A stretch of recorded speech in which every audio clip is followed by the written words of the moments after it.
Hi everyone, this is Holly from Hot Humble Pie. Welcome to my channel if you're new, and a big warm hello to my subscribers. I love you guys. Today I am bringing you an awesome compilation video of my favorite fall crafts, and as always, I hope you enjoy the show. And if you haven't yet subscribed to my channel, I'd love it if you click that button.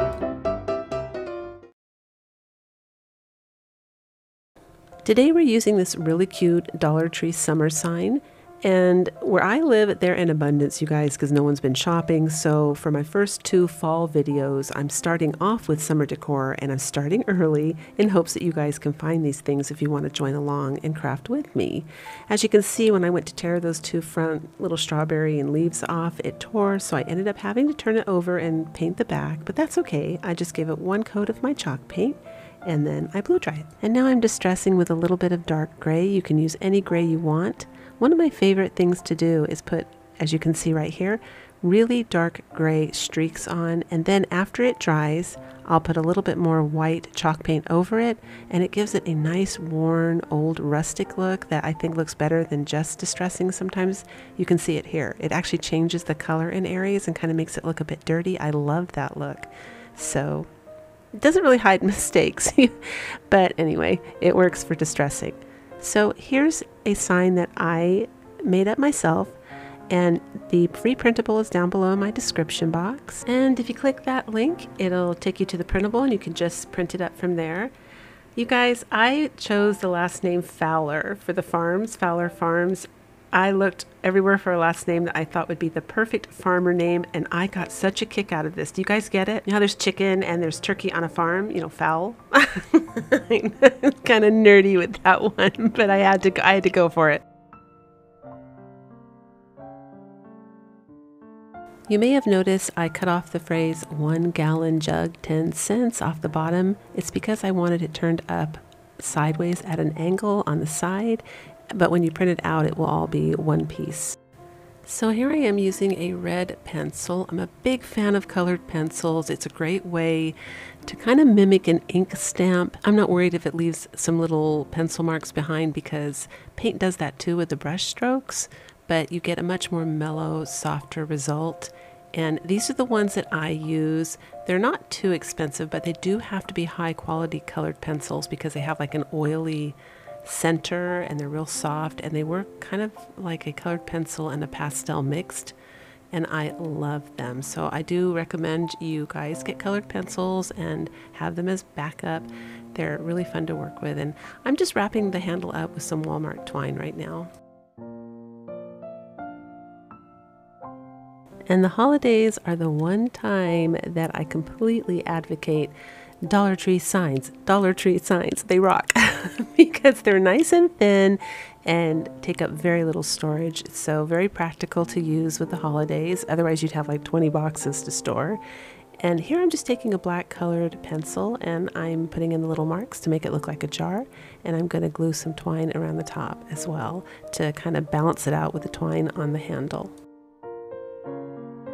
And here is some Dollar Tree buffalo check ribbon I got last year around Christmas time. I love this stuff in red, and I'm making a bow by just pinching it together and then tying it in the middle. I've been doing that since forever, since I was a teenager, I think, because my bows always looked kind of tweaked when I tied them.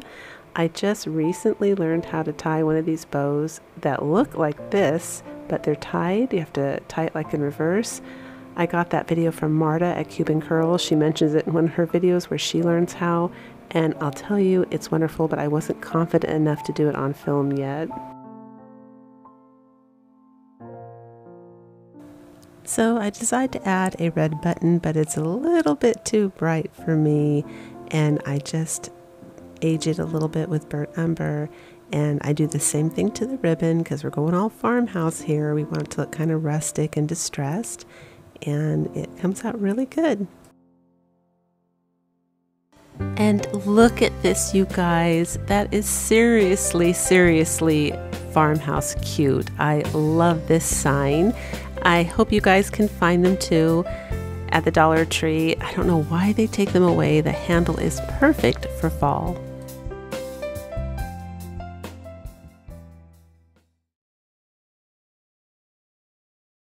You're going to need some Dollar Tree checkers, a cinnamon stick, and a sharp instrument to cut your cinnamon stick. Go gentle so you don't crumble it. If you don't have a thick cinnamon stick, go ahead and use small ones and glue them all together. I've seen that before. And some orange paints. Now I'm taking my red checkers. I didn't need the red ones. I have black ones. I needed those and I like those, but the red, I'm like so happy to find something to do with it or them. But first I paint a dark orange on, and then I sponge. Like I really sponge up and down a lighter orange so that it dries looking velvety, and it kind of hides all the imperfections, and it gives it texture and dimension. It gives it actually a really pretty look at the end. But this is really on trend right now, these little pumpkins. You see them on Pinterest, and they are made out of all kinds of things. I think that's the game, is just what can we make a pumpkin out of today? So I wanted to have a go, and I decided to use these checkers. And this is actually going to be like a little 3-tier tray decorations. I wanted to throw those in there so you guys have some ideas. And it ended up coming up surprisingly pretty. So I want to glue on this little tiny leaf. It has dark edges, and I want the big one to match. So I take a little burnt umber, and that's what you saw me doing, is just darkening the edges. And I also darken the edges of the pumpkin, and I also use the burnt umber to paint on the glue in the center if it was showing where the trunk is, because obviously it's open all throughout the sides.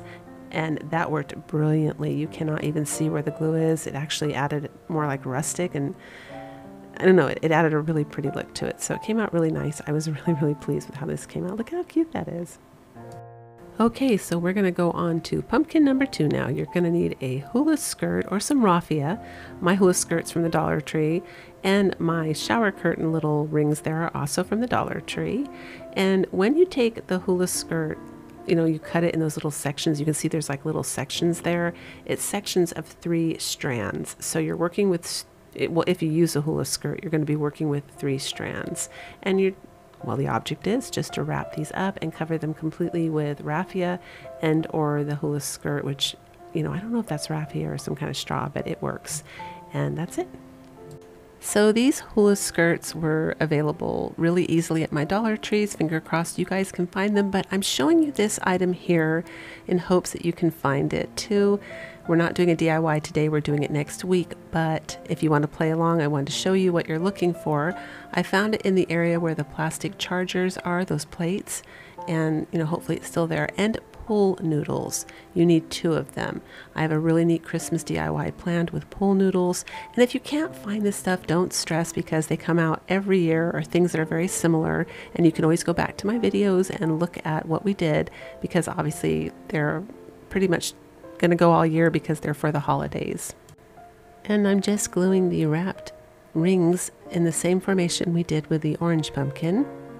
And I use a lot of glue. Now off camera, when I'm all done filming, I don't know why I film these, you guys. I staged them with glue on, but the glue comes off really easy off of this hula skirt straw, whatever it is. And I just use those small little tweezers you see to the right there, and I pick the glue off. So voila.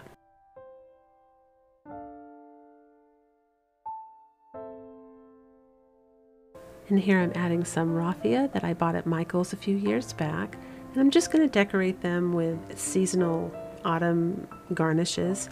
These are actually my first 3-tier tray decor for autumn that I'm making. And I just wanted to share it with you. So even though the Farmhouse Cutie series came to an end, I'm going to keep showing you some Farmhouse Cuties here for these seasons. And there's the Dollar Tree sunflower that I put in there, and look at how pretty these came out, you guys. They are so high-end looking. One looks like velvet, the other one looks like straw. They are perfect for fall decor.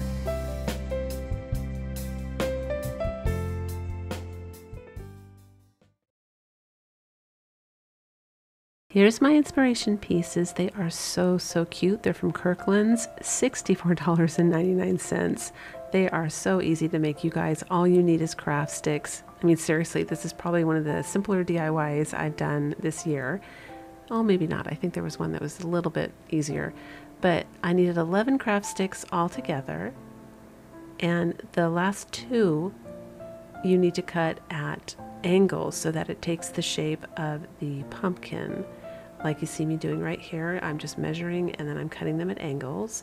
And you could use thicker wood if you want. I mean, I do have some trim in the garage that I could have used for thicker wood, but like I mentioned previously, I love it thin at the holidays. They're much easier to store that way. They don't take up as much room because there's not as much bulk.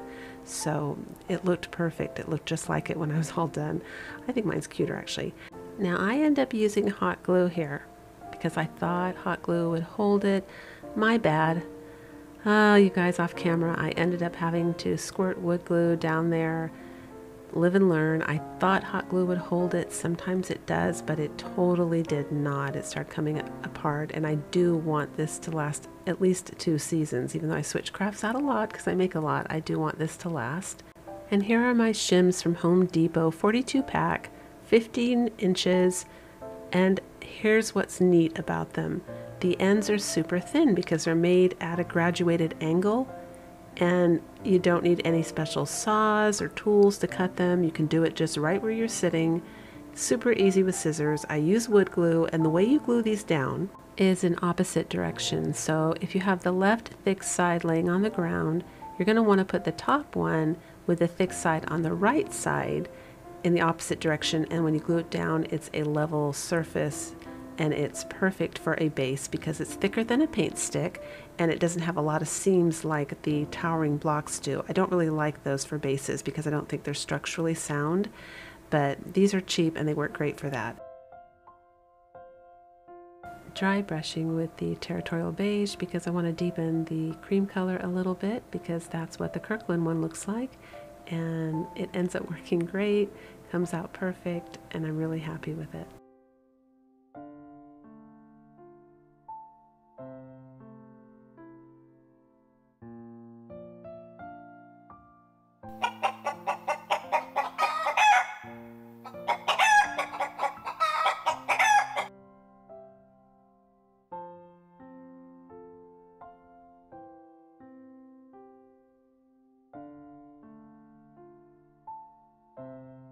So now I'm going to go ahead and use some watered down burnt umber paint with a little bit of black in it to stain the stem and to stain the base as well. Using a little bit of hot glue, which did work for the thankful sign, and this is from the Dollar Tree. Also, it gets really hot, you guys, because it's metal, so be careful if you have these not to press down with your fingers because you'll get a nice little burn. And when I put it in the I guess the spot that I want for it to be, I put just a little strip of glue behind each one of the craft sticks, and then I use the wooden blocks from the towering game from the Dollar Tree, and I glue it behind each of the craft sticks, and it works out great, you guys, because they're the same width, so you can't see them at all from the front. And now I'm just going to go ahead and glue on a little bit of wire from the Dollar Tree that I spun around a pencil. And I have this pretty little orange flower, and I'm just going to start putting some fall garnishes on this.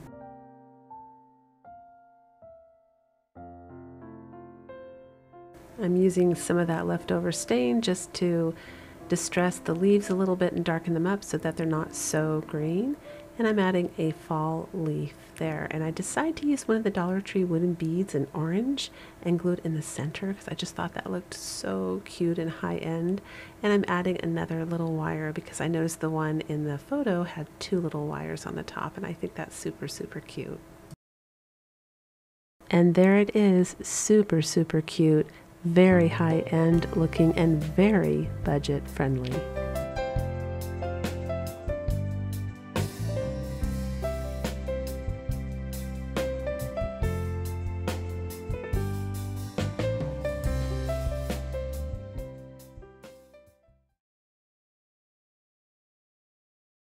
Another summer item I'd like you to try and find, it's a coconut cup from the Dollar Tree.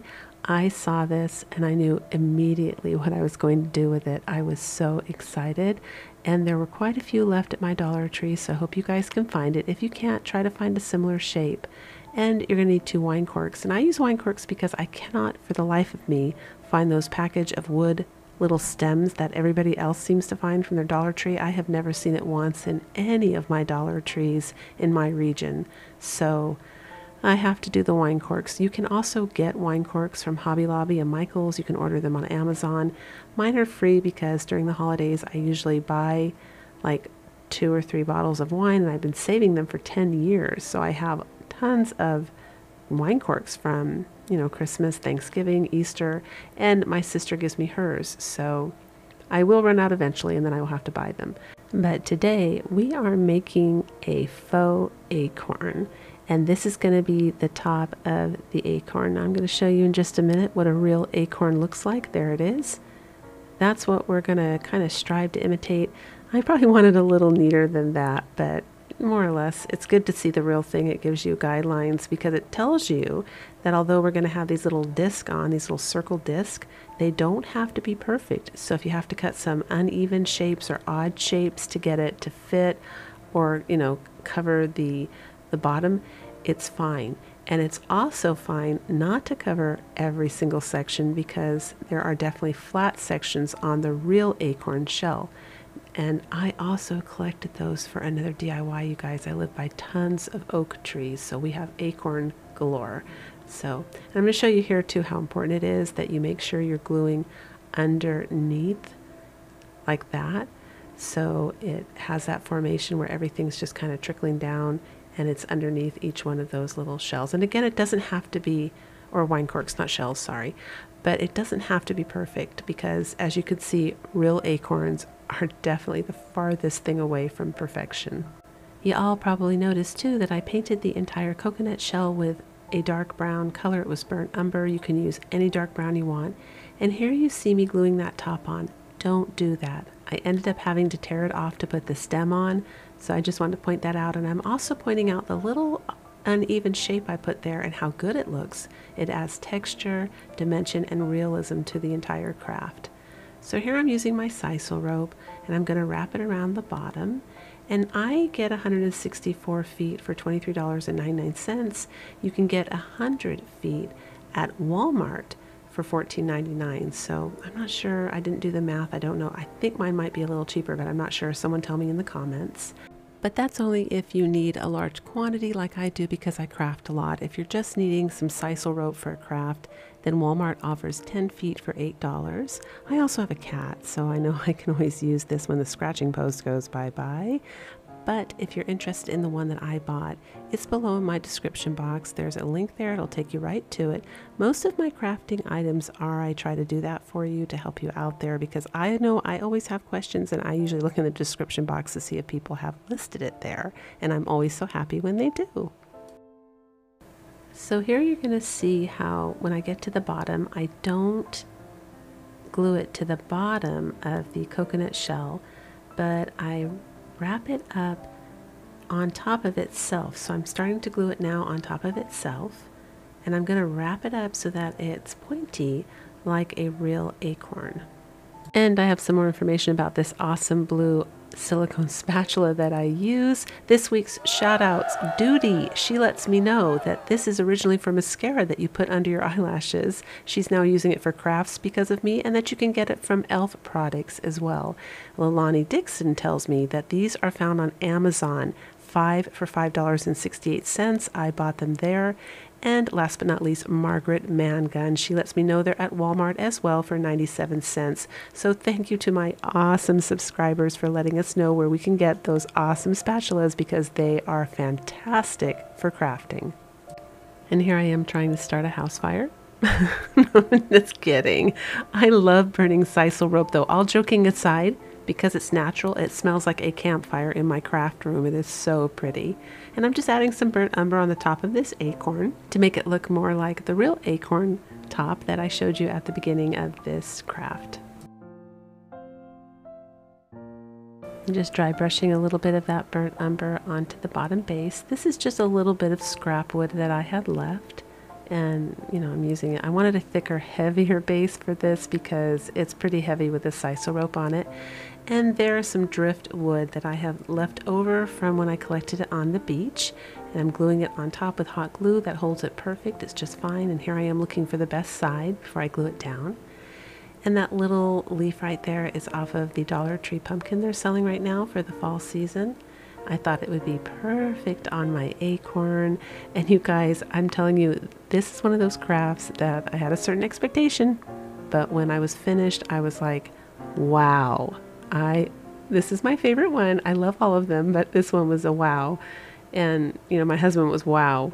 Everybody was wow. I absolutely love this. It came out so rustic and so cute. And you know what? Go out and find the shape, you guys.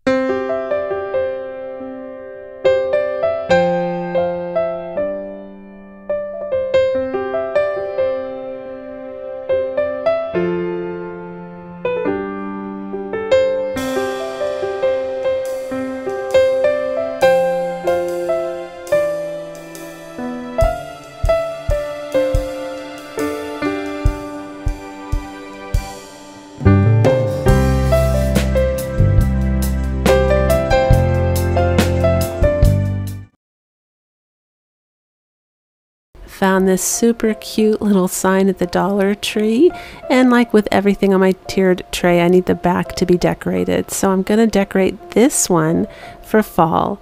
And first I'm going to remove this sticker. I found that great little razor thing at the Dollar Tree. That is fantastic for removing stickers, super cheap. And I'm going to give it a light sand so it's not sticky. It's been a while since old Mr. Thomas has said hello. That was a meow there saying hi to everybody.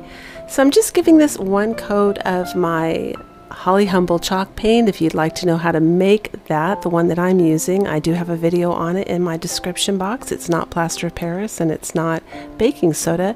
And if you can find the ingredients, it's one of the best chalk paints I've ever used and super cheap.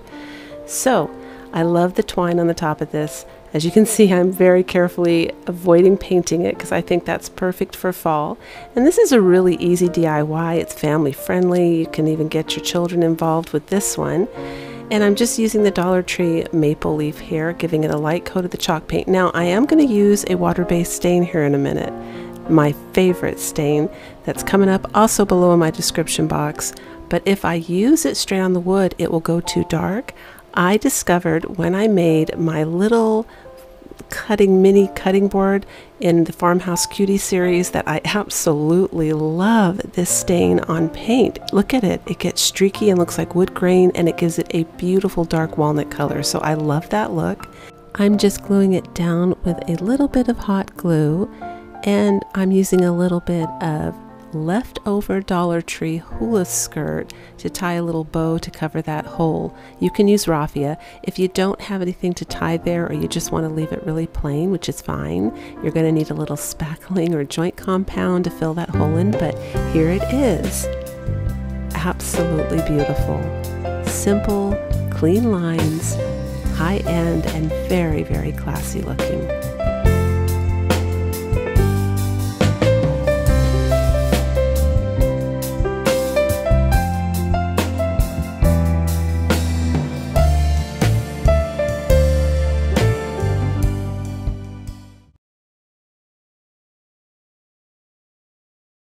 So you're going to need a Dollar Tree pizza pan or any flat pan that you want to use. It can be plastic or metal.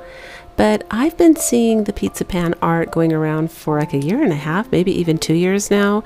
And I just wanted to try this. I thought it would be really, really pretty for a front door piece. Originally, I had the idea that I was going to make this a chalkboard. So I am painting it with a latex paint by Behr, B-E-H-R.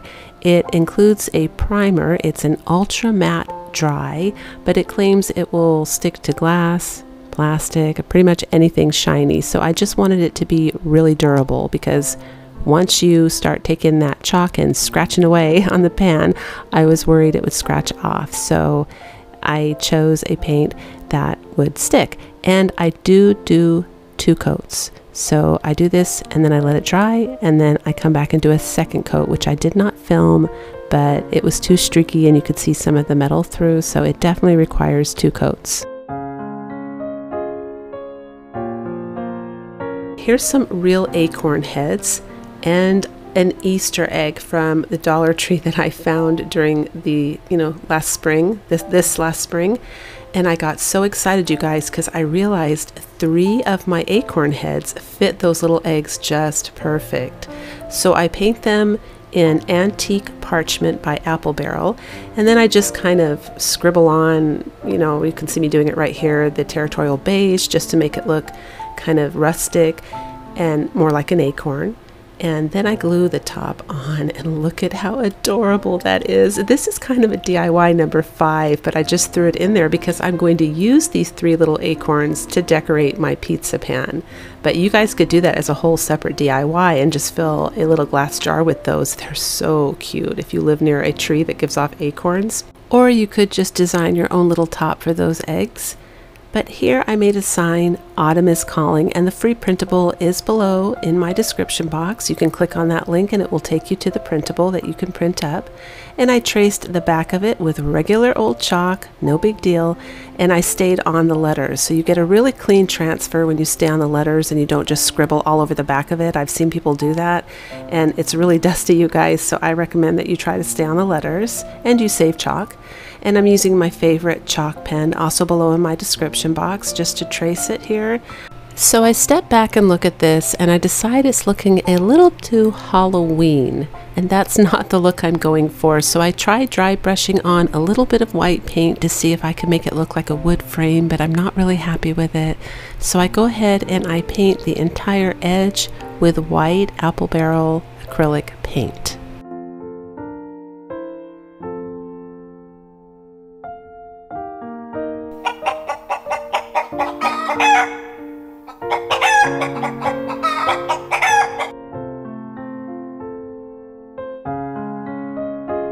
And if you guessed it, yep, here we go again, you guys. It's that high-end rich formula antique walnut stain. That's what it says on the label there.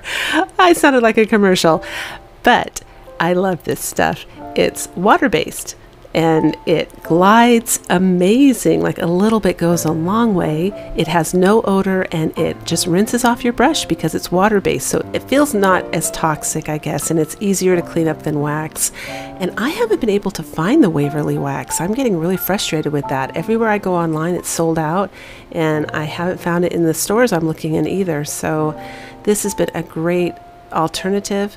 And I mean, look at that. And look at how much warmth having a faux wood frame added to this sign. It was amazing. It went from looking spooky to just looking warm and fallish. I love this, the black and the brown together, that combo.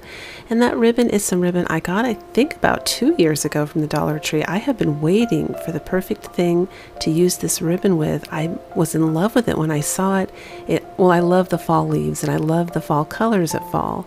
So I'm just trimming the edge there. As you can see, you bend it, you cut it up at an angle, and you get that nice little fork end. I forget what that's called. Somebody tell me in the comments. I know there's like a special phrase for that. This is going to be on my front door. So I wanted it to pop, and I just really wanted it to scream fall. So I thought if I put the ribbon up there with all the different colors of leaves falling and they kind of sparkle, it would really make a statement piece on my front door. And then there's the little acorns I made, and I'm really impressed with Dollar Tree's flowers for fall this season. That's a sunflower. All my flowers here are from Dollar Tree, and I just think they're so pretty. And I'm not very good with flowers. I don't know what those orange ones are. They look like big mums. I call them giant mums. But if somebody knows, please shout it out in the comment section for me.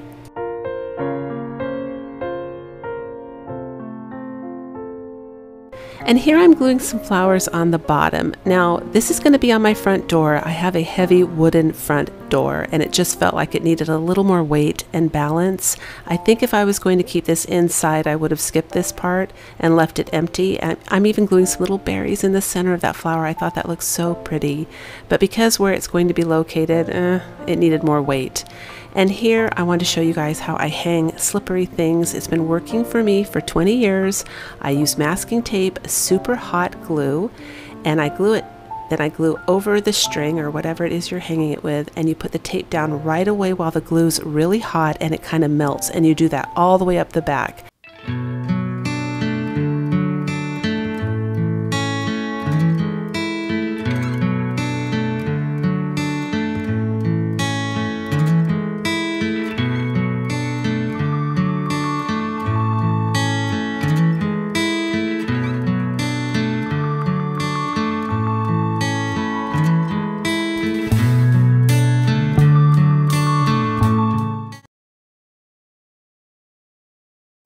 You're going to need some Dollar Tree adhesive cork.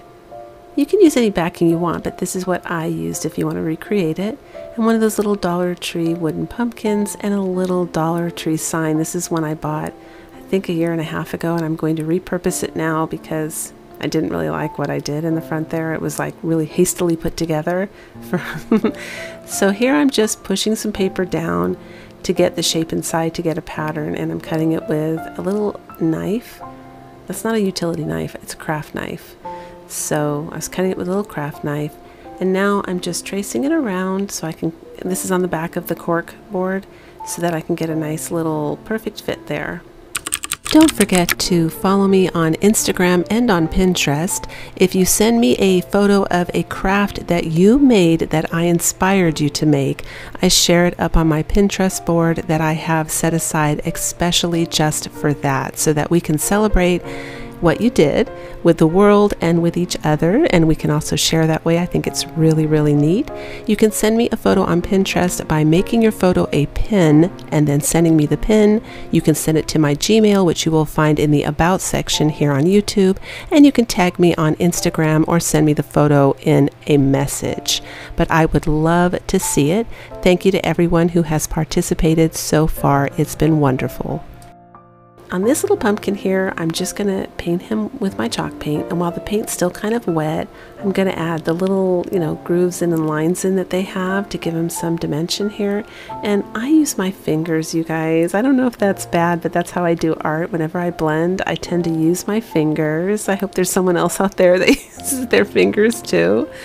But the little one on the right there, it wasn't curving enough, so I just kind of like to work with it and blend it out, and I add white where I need to, I add brown. I actually had a lot of fun doing this because I wanted a really soft blended look, but I just wanted my little pumpkin to have, those little lines and to have some little character there. And again, I'm going to put a bow on him, so we're not going to need to fill in the top hole. If you guys want to do that, you can. The one thing that I really love about this cork sheet is that it's self-adhesive, you guys. It makes it so easy to work with, and hot glue works amazing on it. It really takes, like this little pumpkin stuck on there. I thought I was going to take him off. I changed my mind for a minute there, and when I tried to tear him off, he was not going to budge. So hot glue is definitely enough. And that little straw bow there is just the hula skirt from the Dollar Tree. Same thing with the maple leaf. When I tied a bow, it was the hula skirt. And I just want to give him a little accent and a little bit of character there. But this and the maple leaf are all part of the 3-tiered tray decor that I said I would add in my videos whenever I think of it. They're all part of my fall season decor for my tiered trays. And I think this came up so cute.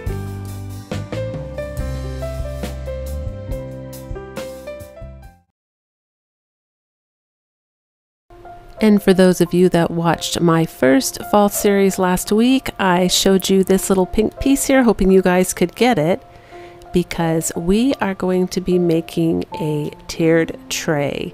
After my Farmhouse Cuties series, I had tons of you guys requesting that I make a tiered tray or a few tiered trays to give ideas. And my pleasure. Honestly, I love tiered trays, and I want at least 2 more in my home. This one's going to go in my bedroom, and I have always wanted the one I am making right now. So I start off with painting it with that latex paint that I used on the pizza pan, that ultra matte dry primer stick on any surface paint. And this is crackle medium. Now this is what I've always wanted. I love that crackling effect. I've never worked with crackle medium. This is my first time, you guys, so bear with me here. I'm actually nervous when I'm doing this because I'm so worried I'm going to mess it up. And the centerpiece I spray painted with black primer. I did not use the brush one, but it's fine. It all worked really good. So it says wait an hour, let it dry, and then paint. And I'm panicking because I want to stay within that hour, so I put the paint on too thick because I remember hearing some crafter on YouTube saying whatever you do, don't go over it twice. I did go over it twice. I'm guilty in a couple places. It didn't ruin it, but I recommend you don't go over it twice as well. And I also recommend you don't use chalk paint. It's too thick. If I had to do it again, I would have just used regular old thin acrylic paint and kept it nice and light. And so I want the center to be heavier. and I decide to fill that container full of pinto beans. I also want my tiered tray to be 2 tiers this time, not 3. I just want it to be a little bit more versatile. So if you want yours shorter, you can take a sharp utility knife and cut that center piece down, but I do think this beats the wooden handle from the toilet plunger and the glass candlestick holders that you have to glue upside down on each other. That just seemed a little structurally unsound and it made me nervous, so I never wanted to do that even though it looks gorgeous. But I'm using E6000, a little bit of hot glue, pressing it down, and it comes out absolutely gorgeous.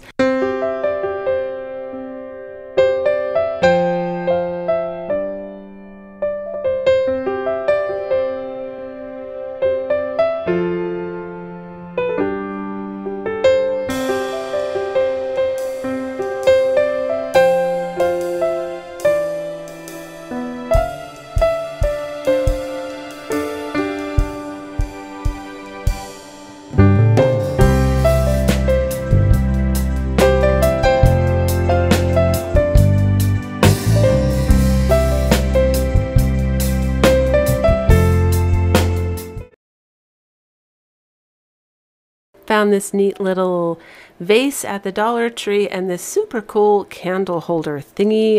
It's like a tea light holder, but when I saw it, I knew exactly what I was going to do. They were actually kind of in the same section where the candles are.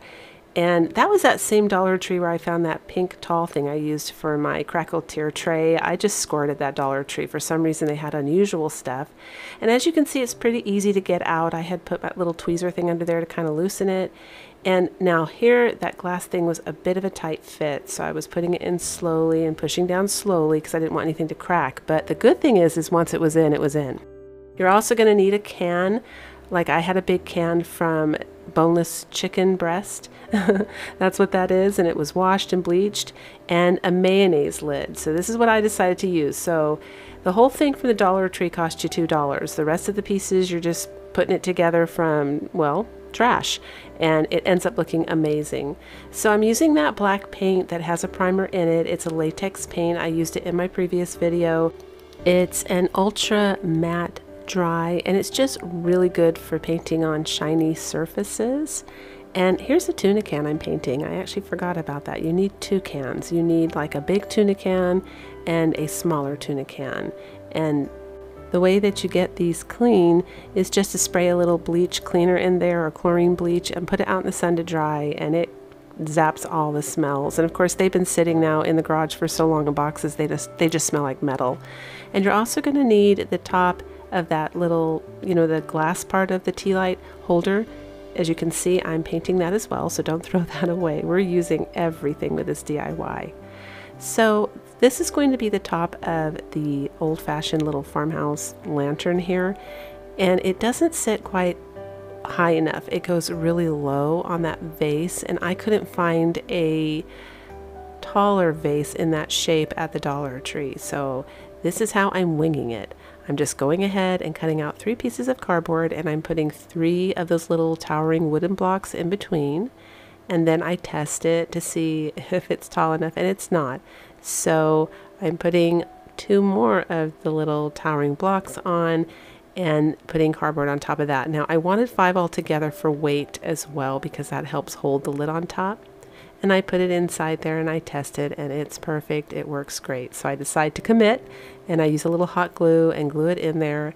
And I didn't want it so high that you could see the top of the glass vase. I just wanted it high enough so it was elongated. And then I'm taking super glue here, and I'm just gluing around the edges of the mayonnaise lid, and I'm going to glue that on top of the bigger can where I had the boneless chicken breast with a little bit of hot glue.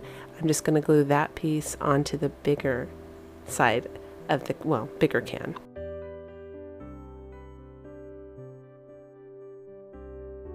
And now I'm taking super glue and a little bit of hot glue and gluing the bottom of the tea light unit on there. So that's what it looks like when you're all done. Look at that. It's pretty amazing. It just turned into a total farmhouse lantern.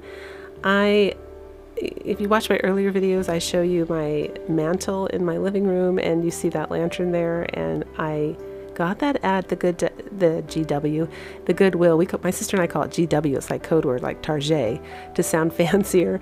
But I got it there, and it was half price. I think it was like $3.50. It was a red kerosene lantern. It was real, and I painted it black, and then I put this iridescent silver on it, and it was so good when I was done that I'm just doing the exact same thing with this lantern as well.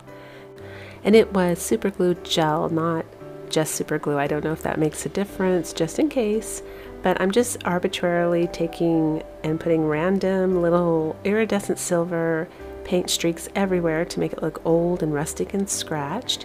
I did not have to glue the glass vase down. That was in there pretty tight, which was nice because I can switch it out if I want to down the road for a different look. But that's what we have so far. Look at that. Wow.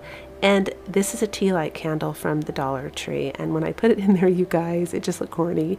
I didn't even want it to be white because this is for the holiday season, and that's just a warm time, so I wanted to warm up the candle. So I'm sponging burnt umber on it. I'm putting a little bit of straw, and you guys see the acorns on the side there. Originally, I was going to put the acorns in there with the tea light and the straw, and there just wasn't enough room, so I used it on the pizza pan, and that's why they're there.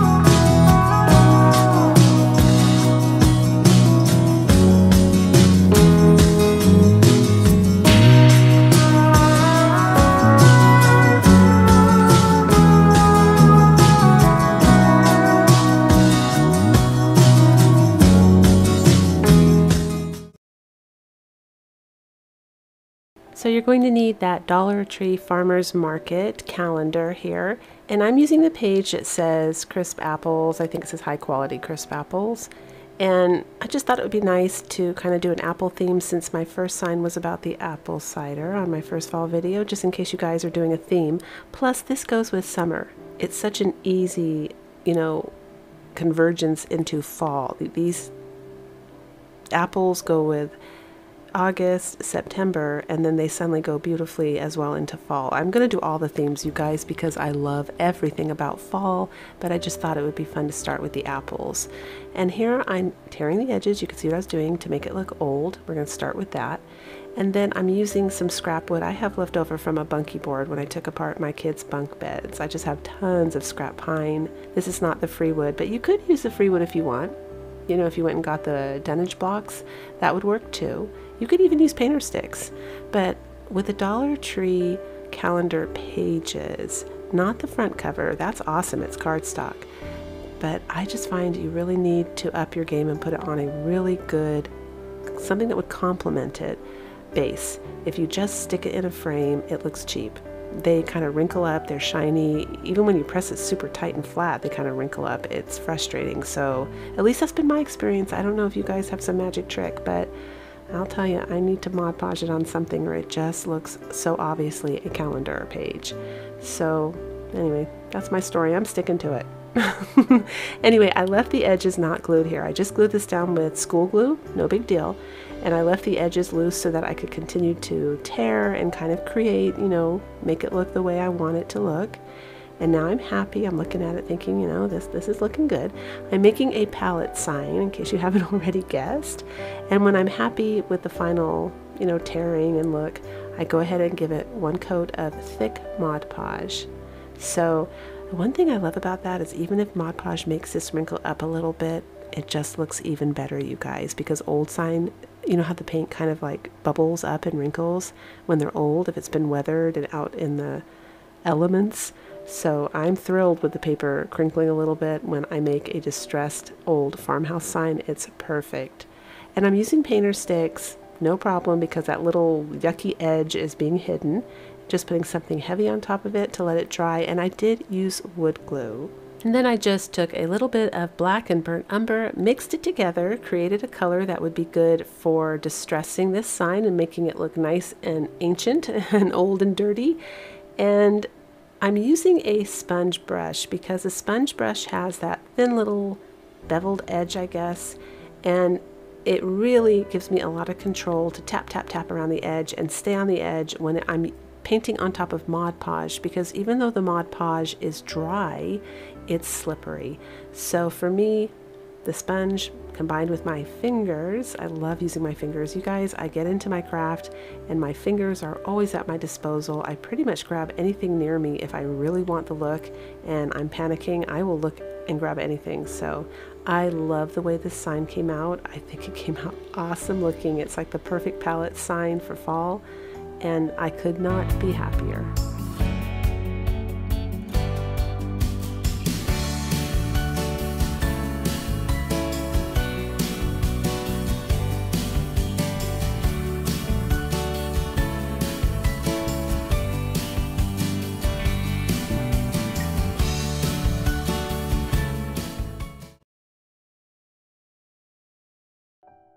You're going to need the gather sign from the Dollar Tree and a base, whatever kind of base you want. I chose my dunnage block because that's my free wood, that's what I have, and I'm choosing to paint this white. Now, I actually gave this a tremendous amount of thought. I was laughing at myself because I was staring at this sign for the longest time. It was the last DIY I did, and I thought, Holly, why is this so hard for you? And I think it's because everything was already there. I mean, it kind of looks good just the way it is. And you can only do so many things with it, and I didn't want it to look really busy because I was looking through the windows the other day at Hobby Lobby, and I noticed a lot of their signs like this, what makes them so glamorous and high-end and expensive looking is they're simple. They're just plain old colors or a plain old design. So I decided on shiplap, so white shiplap actually, to be more specific. And so I start with painting this white front and back, and I'll tell you, there's a lot of nooks and crannies, you guys, so allow time for that because it takes time to go all up and down through the letters. You got to turn in every single direction you can think of and upside down to make sure you get all those crevices. But I just think shiplap is so fresh and pretty, and it's still really on trend, and it's what I call one of those neutral things. So no matter what kind of decor you have, you can put this in your home and it will always just look pretty. And the message behind the word gather is also very beautiful as well. And now we're just taking a watered down burnt umber paint and using it for a stain. And normally I put black in my brown paints when I use them for stains. At least that's what I've done for 20 years because I prefer that, where the wood's a little darker and dirtier looking. But because this is fall decor, like I stated earlier, I am going for a warmer look, and so the warm tones, that caramelish kind of reddish color there, that's just, it's not really strong in burnt umber, which is why it's my to-go-to for the brown paints in Apple Barrel. But it's there enough where I think it's going to be really complimentary and really flattering for the autumn season. And now I'm just taking my colored pencil in black and I'm drawing the shiplap lines.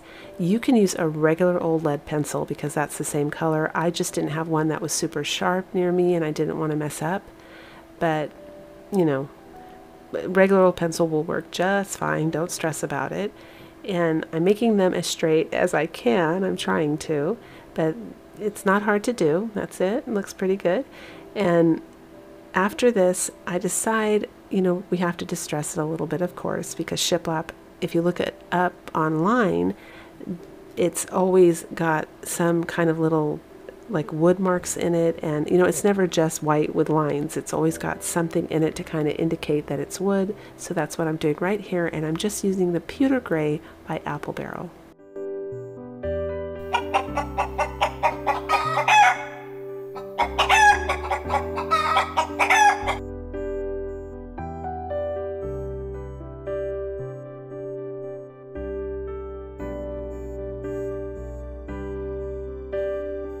And as you saw there, I did have to go back and darken up the shiplap lines to make them more obvious. And now I'm going to sand the dunnage block just a little bit on the edges to make it look nice and distressed so that it matches the sign. And that's it. Then we're going to be gluing it on top, balancing that sign out, and I use a little bit of hot glue. Now here's where I made a boo-boo. See how I'm adding the hot glue on every single letter? You don't need to do that because, as it turns out, only the first one and the last two hit my wood. So I had to go in there with those thin tweezers and pick all that off so you can't see it, but just wanted to pass that on. And there it is, you guys. It came out so perfect, and the entire craft cost me $1.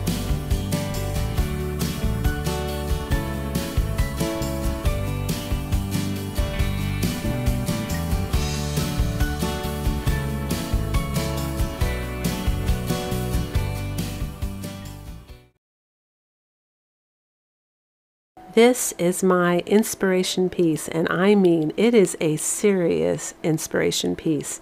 I have been Googling fall decor for probably a month now, and every time I do, this little guy pops up at the top because I think it's like a paid advertisement, and every single time I look at the one in the back, I get such good feelings from my childhood. It reminds me of being a little girl and the magic of fall and how it kind of welcomes in the beginning of the entire fun holiday season. And I was going to, just ignore it, not make it. And then it occurred to me, you know what, forget it, Holly. This makes you feel good, and you don't want to, change it or do anything. It's the color combo, the words, the way they look, everything. I love this. So this is kind of a dupe, you guys, except I am making something different, but I'm going to try my darndest here to copy those front parts where it says, baked pies and hayride and pumpkins. I love that. So here we go. I start off with these Dollar Tree wooden boxes. I paint them white with my white chalk paint, and if you want to know how to make that, that is at the end of this video. There's going to be a little icon you can click on, and it's also located down in my description box. So as you can tell, the original orange was a little too light, so I'm just adding some of the darker orange in there, and it's so funny here. I'm doing the little wooden crate here, but you can see me stop because I'm looking at my phone at the picture of what I'm trying to copy to make sure. There I am. I'm looking. I'm going, is that right? Yeah, no, that's good. That's good. And here is the acrylic water-based stain that I have been raving about in my recent videos. It works so great for doing artificial wood grain. So if you're somebody that really loves the trick with the antique wax for the faux wood grain and you're having trouble finding it like I am right now, this product is a great alternative. It has a great glide factor, which means it slips and slides super far. Little tiny drop and it goes really far. In fact, I'm putting it on with a brush and I suddenly think, Holly, what are you doing? You're supposed to be doing it with a sponge. So here I go with a sponge, and I'm using pretty much almost nothing. And then while it's still wet, you brush it with the brush and that gives you the wood grain. And I think I could have done the entire box with 1 or 2 dips. So even though it's more expensive up front, you get more. It's 12 ounces for $21.90 something cents.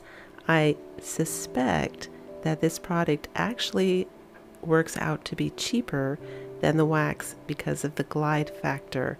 It's so slippery and you use so little, you know what I mean, that it goes farther.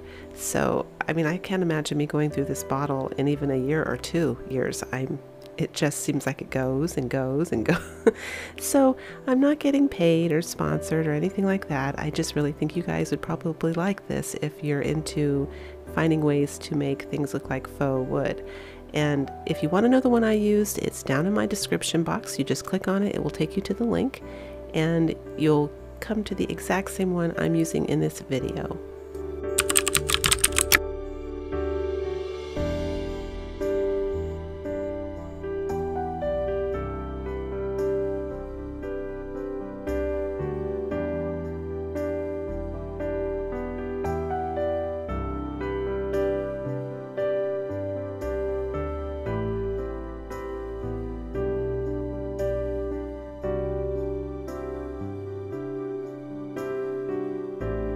I also forgot to mention that this water-based stain does come in a variety of colors, like tons of them to choose from. So if you don't like the one I'm using, you can go look at another one.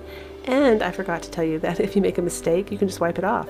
I mean, I didn't try that hard. I wanted a little bit on there so it looks old. You know, I'm trying to make things look dirty.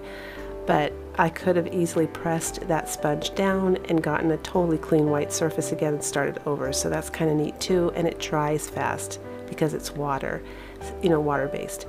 And I thought that came out pretty good.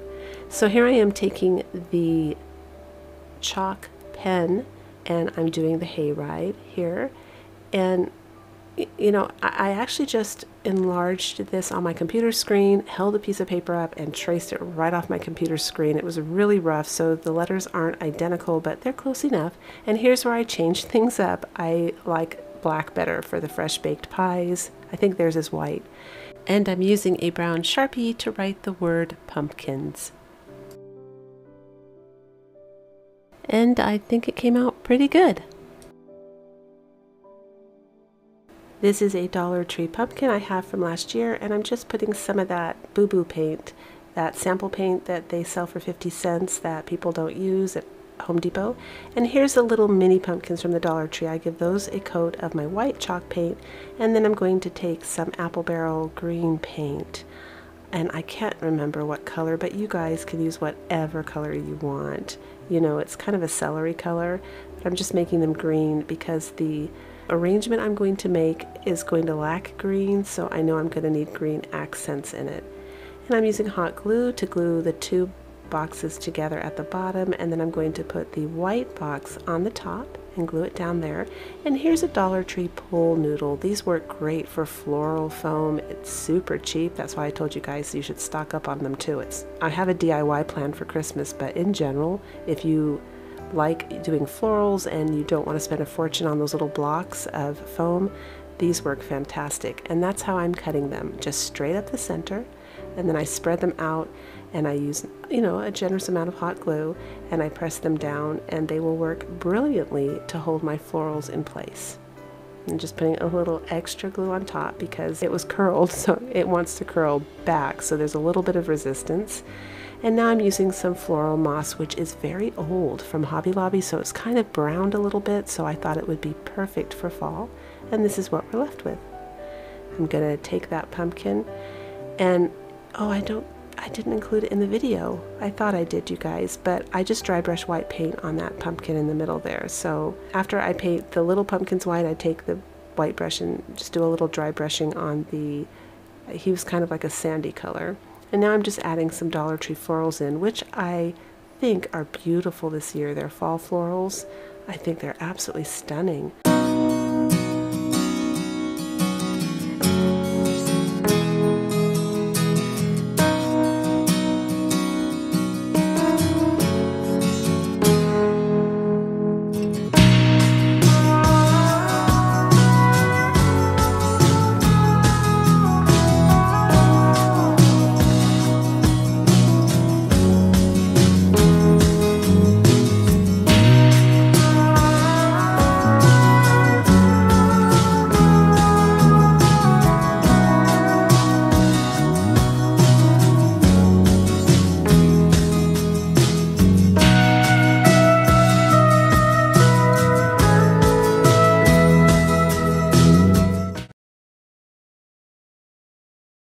Today we're using a Dollar Tree cutting board.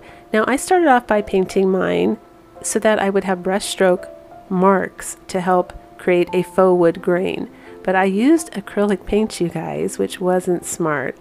And you know, it's my homemade chalk paint, and if you want to know how to make that, that's in my description box, as well as a little icon at the end of this video. But there's my beloved water acrylic stain there that is also in my description box. As you can see, I'm applying it on the paint, but as it's going, well, unfortunately, I'm very unhappy because look what happens, you guys. Yep, it starts taking off the acrylic paint. So if you're going to do paint for brush strokes, which is a good idea, you're going to need to use a primer or a multi-surface paint that sticks, or seal it with Mod Podge first and let it dry really well before you start putting the stain on.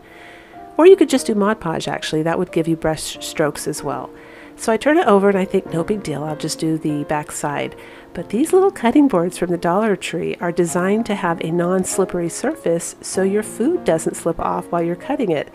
And it really interfered with the slippery, slidey, normally wonderful gliding of this water acrylic stain. Now it worked and I was happy with the results, but I used more than I should have.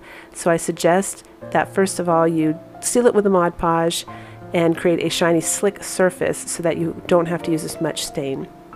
And today we're using this homemade printout that I actually created myself, you guys. I mean, everything. I am really, really proud of that. that was like my first full graphics, and you can get that as a free printable. The link is below in my description box. You just click on it, will take you to that exact same image, and you can print it up and do exactly what I'm doing. But I'm putting some watered down Mod Podge on the cutting board first, and I'm just going to go ahead and Mod Podge this image down onto my cutting board.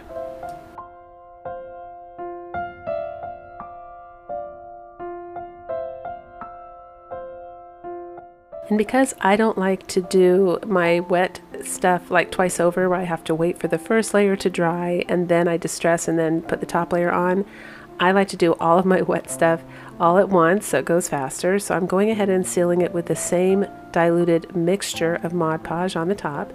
And now I'm just taking my favorite color in black. For those of you that watch my videos, you guys know I love to distress and dirty things up and age things using just black. I think it's a great color. And I'm just using the beveled edge of the brush here to go around the paper and age it and distress. And oh, I love that printout, you guys. I think that is so cute, the saying. I made it up.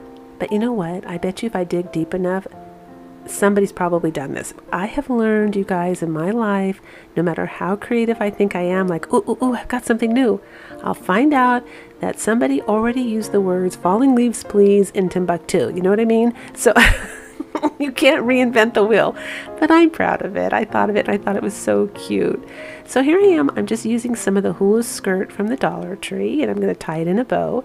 And the orange ribbon right there is also from the Dollar Tree as well. I just feel like the breadboard needs a little bit of embellishment and fall garnishes. I love anything that goes with fall, so when it comes to embellishment and garnishes, anything goes for me. Like, I will stick an oak leaf where a maple leaf should be, you know what I mean, and vice versa.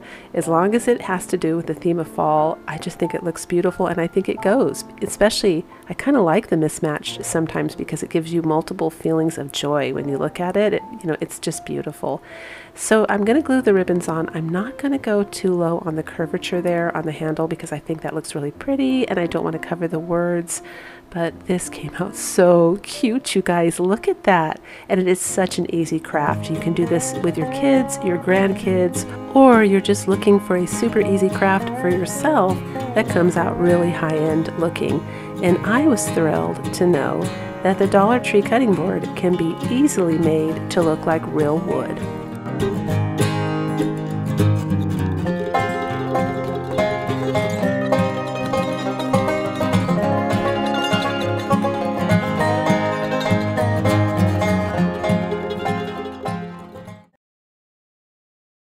You're just going to need a Dollar Tree pumpkin for this craft. I'm using that big orange one that I tore the leaf off of, and I stuck it on my acorn that was in my very first fall video in this fall series. And now I'm just adding some of my homemade chalk paint. I'm doing one coat. That stuff covers really, really well, so you just need one coat. And I'm taking a ruler and I'm going to draw in some shiplap lines.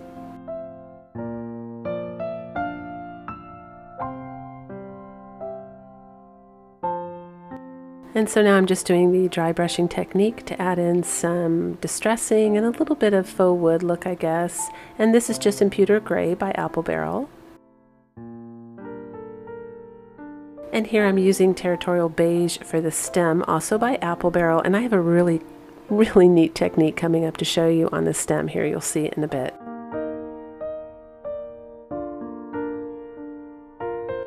I'm going to start adding my shiplap lines after I dry brush. It's never dark enough, you guys. I always have to go back and do that again. But here's a little nice trick that I have shared in previous videos, but if you're new, I'm going to share it again. When you can't get something to stick, in this case I wanted to pull really hard and tug and wrap this sisal rope around the stem, and the resistance kept ripping it off. Hot glue was not enough. Masking tape works great. I don't know what it is about masking tape. I think it's because it's paper, but when you put it directly on super hot glue, the tape starts to melt into whatever it is that you're gluing. Anyway, I don't know what happens there, but it never ever comes off once that happens. At least I've never had it come off. So any kind of tape like that that sticks really, really well is perfect for that. But here, you guys, I have a great idea. I'm going to take my burlap. I got it from Walmart. I think it was like $2 a yard. And I'm going for the gunny sack look. I just think that would be so, so cute.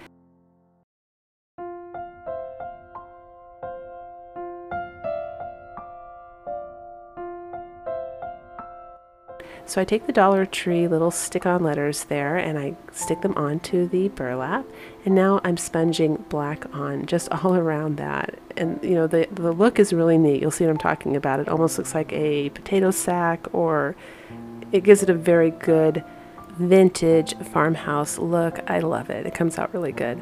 So here's the Dollar Tree welcome sign, and I'm just sponging some black on to make it a bit of a darker galvanized look. But the letters with the fall sign right there on the burlap, they really pop. And so I end up having to take a black paint pen off camera and paint that a solid black, which you will see a photo of it at the end so you can see both of them. You can give me your opinion that way and tell me which one looks better. But I just, you know, when that was in the room, the light kept hitting the welcome sign and it was washing it out, and all you could see was the word fall. So I kind of was forced to make the word welcome pop because the word fall pops. Am I popping on my mic now? The P sounds can get rough here, you guys. So here's that technique I was telling you about. I'm taking the tip of sharp tweezers and I'm just scratching it to make it look like a realistic stem. You can use any sharp instrument for this, but look at how beautiful that look comes out. It looks so good.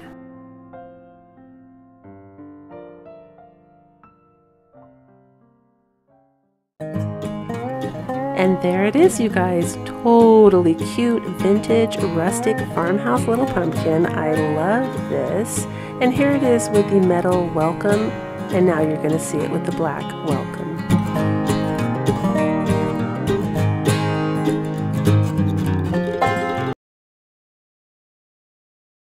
I've got another little farmhouse cutie for you for your tiered tray like I promised. We're going to be making two cute little pumpkins for your tiered tray. The first ones are going to be using the towering wooden blocks from the Dollar Tree, and you could see the formation there that I had laid out. You're going to need 3 glued together, then 2 sets of 2 glued together, and then just the single ones. And I'm using a combination of wood glue and hot glue. And then you're going to take that set of 2, glue it on one side of the 3, and on the other side of the 3, and then you're going to put the 1 little wooden block on top of the 2, turn it over and do the same thing on the other side, and you'll see it when I hold it up here. You'll see what the formation is. I'm going to do a still shot for you. That's what you're going for right there. And here's a little square wooden block also from the Dollar Tree, and I'm just sticking it on the same way, wood glue and hot glue.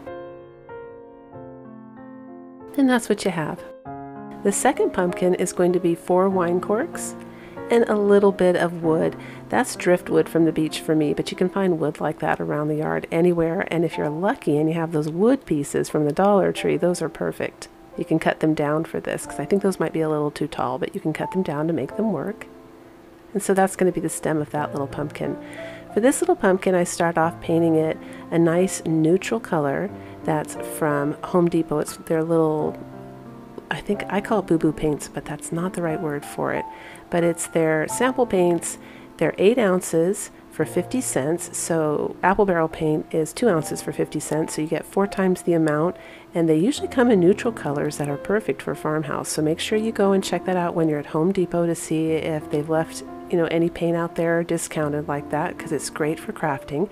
And my newest discovery from the Dollar Tree, which I am really excited about, you guys, I bought a couple of jars of that Crayola washable paint. And I think in order to make it washable, they put like soap in. It almost feels slimy, like there's dish soap in there, but I don't know if there is dish soap in there, but I think that's what makes it washable. And it's an amazing wood stain.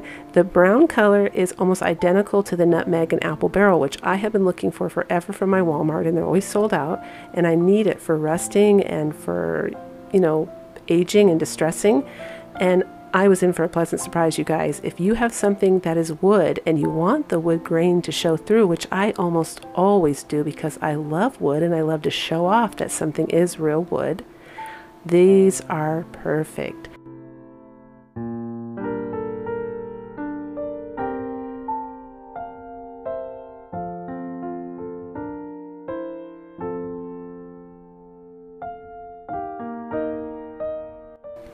And I'm just using a little bit of burnt umber for my stem. And now I'm taking the color khaki from Apple Barrel, and all my paints are from Apple Barrel unless otherwise stated. That just makes it simple, and they're the cheapest ones to buy when you're in Walmart.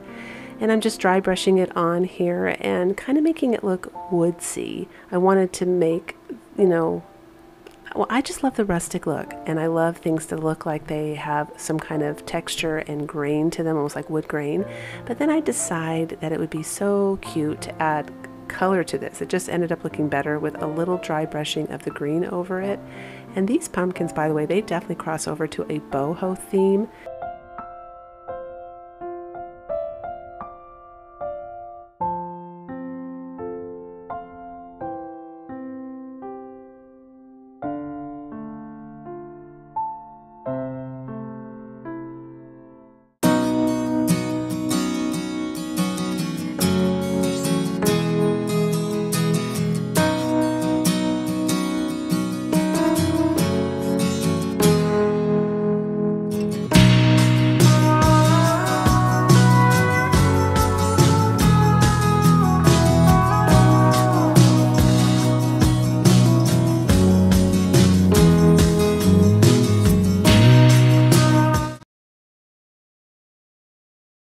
Using my Home Depot shims, they are a lot of fun for $4.98, I'll tell you, because as I showed you in the previous videos, for fall here at the top is, it kind of goes down at an angle and narrows out, but you can cut it with regular scissors. You can break them and get that broken edge really easy if you're doing like nautical decor, even farmhouse decor. They're just a lot of fun to work with, and they're easier than cutting painter sticks, obviously, and I think they're a little bit cheaper. So for this one, you're just going to glue all four of them together, and then I'm reinforcing them on the back with a craft stick. I just cut off the tip, you know, the rounded edge there so it wouldn't show, and I'm adding a little bit of hot glue on either side of the craft sticks to reinforce it. Now on this, you're going to leave the narrow part of the shims at the top. We're making a little scarecrow, a little farmhouse scarecrow here. I was inspired from a picture I saw from Kirkland's, and I just thought it was so cute. And the neat thing about these scarecrows is you can make them in any size. You know, I'm using the shims here, but you could easily take, you know, any kind of wood and make them 4 feet high if you want, and put them at your front door, lean them against a wall. You know, you'll make them the exact same way I'm making it. So as you can see, I cut a shim down, glued it on crooked, that's the hat, and I just stained it, and that was the acrylic water stain, also down below in my description box, the one that I use. I love the acrylic water stain. You can also use just watered down brown paint for that too. It doesn't have to be the stain, it's just that's what I had near me and I wanted to use it up. I didn't want to pour it back in the bottle. It was from the breadboard that I made earlier. And I'm just hand drawing on a little face. I'm looking at my phone here to kind of copy the one that I see from Kirkland's, but I just thought his face, out of all the scarecrows that I saw that day online, I just thought his face was the cutest. And I'm taking the painter's pen, also down below my description box. You guys, I do try to put all of my crafting supplies down in the description box because I always think, oh, they're probably going to ask. If you don't know how to find the description box on a computer, a PC, below the video, you're going to see Show More. You click that, a drop-down menu happens. That is the description box for those of you that are fans of blogs and suddenly find you here on YouTube watching my video. And for those of you who have a cell phone or a tablet like an iPad, there's going to be a little gray arrow in the upper right hand corner below the video. You tap on that and it will drop down that description box as well. And really helpful information in there, you guys. And most crafters put the supplies they're using, even the video equipment that they're filming with, down there. So it really helps to look down there when you have questions and you need more information, and every video has that description box. Here I am gluing the hula skirt on for hair, and of course you see the mistake I made. I had to tear up the rim of that hat there because the hair goes underneath it. So don't forget that if you make this cute little guy, wait to put the hat on. And I'm putting a little bit more of the hula skirt at the top Super cute. You're going to see it in a minute there. I'm kind of out of camera view. And of course, the sunflower. What would a scarecrow be without the sunflower? Gotta have the sunflower. And the cute little pink cheeks. And here I am on Instagram and Pinterest, you guys. Don't forget to follow me over there. On Pinterest, I have something really neat going. I've got a separate board for my subscribers' crafts. When you are inspired by something that I make, I post it over there so the world can be inspired by your crafts as well. But if I've inspired you to craft, I love to see it.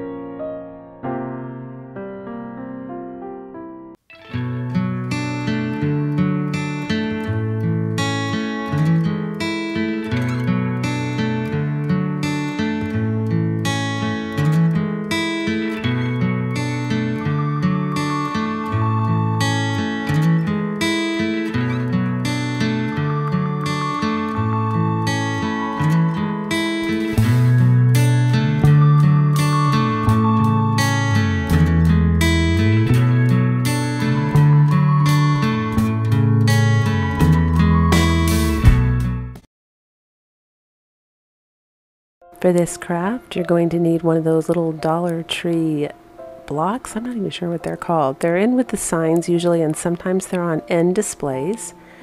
And I chose this particular one because it has brown buffalo check on the sides, you guys. It's super cute and super on trend, except that I want to do something different with the front, so I'm doing one coat of my Holly Humble chalk paint.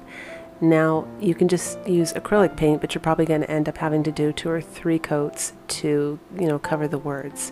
And now I'm taking some spackling and I'm covering the holes on the pumpkin, but this time I'm bouncing my finger up and down to create a texture that will imitate the real pumpkin stem. So that's a neat little thing with this craft, you guys. If you do it, don't just fill the holes, try and make some texture there because it looks super, super cute and 3D.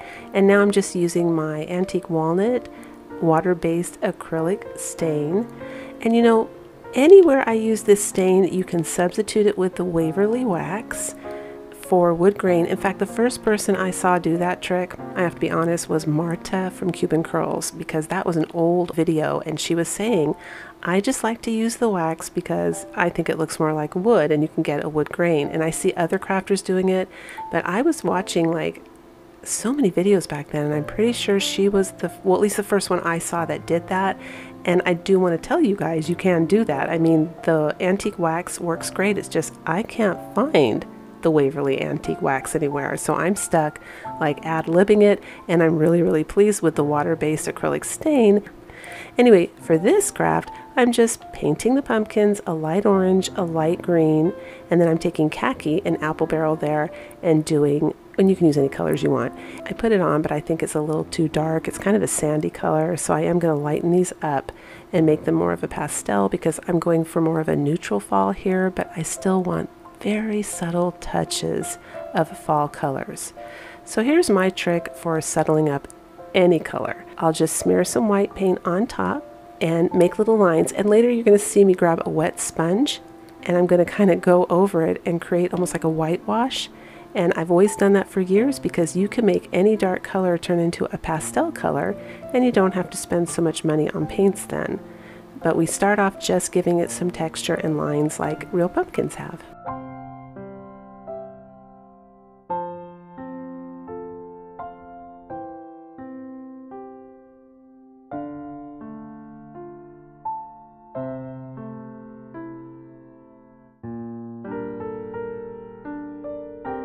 So first I'm using a dark brown color in my Prismacolor colored pencils just to draw the lines because I can erase them if I don't like them. I didn't want to commit with paint right away, just in case I didn't care for the way it looked. And I thought about leaving just the pencil, but I didn't like that. I just was wanting more of a subtle blended look. So I'm going for the paint, you guys. And as you can see, I paint and then I rub it down with the wet sponge. And then we're left with this really beautiful blended and muted 3D dimension on these pumpkins, which I absolutely love how they came out. And now I'm taking the acrylic stain and I'm just edging them with the sponge to give them a little bit more of a pop. And using the same sponge and the same stain and the same blending techniques, I'm going to go ahead and design and create the base that these pumpkins are going to be sitting on.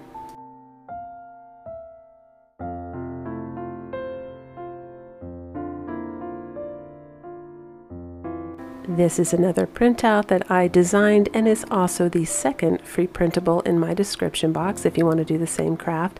And this time, you guys, instead of the carbon paper, I thought, you know, I'm just going to scribble some pencil on the back and do it that way because I knew I was going to be going over this with a black marker. The carbon paper is one of my favorite ways to do it when I want it to look more like an ink stamp, like an antique sign, but that wasn't the look I was going to go for with this one, and the pencil works just fine. So I'm taking a black Sharpie, and you can use whatever you want. I really like the Sharpies for crisp, clean lettering, and I like that they're thin and a little bit easier and cleaner to work with. You know, the paint pens do tend to sometimes drip and you'll get like a big glob, so I like the pens.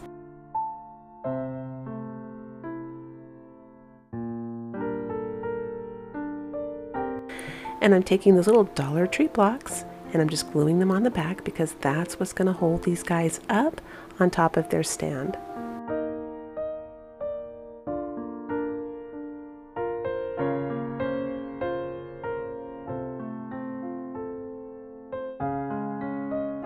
And because these little guys are supposed to be sitting in a pumpkin patch, I mean, it's a cute little pumpkin patch right there. They're little pumpkins, they're cute, and they're supposed to be in a patch. I add a little bit of moss, which is older, so it's a mixture of brown and green, which is perfect for fall.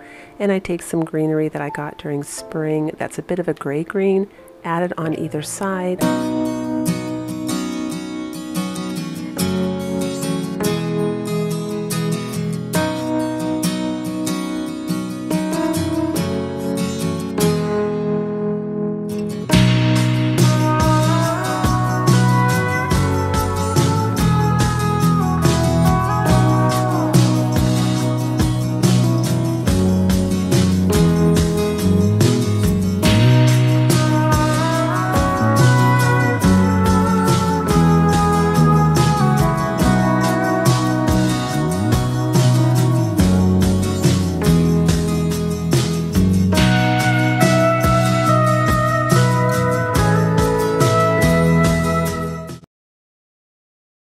For this DIY, you're going to need a printout. You can choose any fall, themed printout that you want, a meme, a picture of yourself. I just really liked the saying on this, that yellow, mellow, ripened days, because I'm going for a boho video here, so that just kind of goes with that whole energy. And I also liked that it wasn't a super dark black and the words weren't super bright white. Everything's just kind of mellow. They've got more like gray words, I guess. And I'm just using a piece of cardboard and some Mod Podge, and I'm modding it down. I'm Mod Podging it down, and I have to wait for that to dry. And while it's drying, I'm going to go ahead and cut strips of cardboard. Now, I did this DIY because I've had a lot of people ask me to show more DIYs using the Amazon boxes because everybody's ordering more stuff because they're not going out as often. And I guess everyone's getting bogged down with boxes and they have no idea what to do with these boxes and they don't want to just throw them in the recyclable. I get it because the recyclable gets too full and we still use, energy. I think it's still not totally good, the recycling process. So if you can use them, it's a tree and they're perfect. It's wood, it's compressed, but I mean, if you're clever with it, you can make it work really wonderful for crafts in your home and you can make them look really expensive. So for this DIY, what we're doing is we're using the different ropes to cover the cardboard. We're using the nautical rope, we're going to be using the sisal rope, and we're using the mop rope to cover this cardboard. And we're going to start doing it unevenly on purpose so that there's no symmetry. And that's to keep in line with the rustic look in case you want to use this frame in your farmhouse decor. But the ropes, obviously, they're perfect for boho. So this is one of those crafts, it can go either way. And it also is very dependent on what you choose to put in your frame, what photo. I mean, you easily could replace that photo with a farmhouse photo and boom, you've got farmhouse. And you can even do a mix where you do farmhouse boho. You'd have to be creative on what photo you chose. And also, you guys, you can make this DIY go more boho. You can always tie some beads hanging off the corner, glue some tassels on. You know, it depends again what your theme is and what you're going for, but it's definitely a crossover craft, which is a lot of fun. And the object of the game here is, ladies and gentlemen, you gotta cover all the cardboard. That's what makes it look expensive. So you can see me going on the inner frame here to cover the cardboard, and then you'll see me in a minute go on the outer edge to cover the outer edge as well. And when I'm done with this, it's actually very heavy and feels really good quality.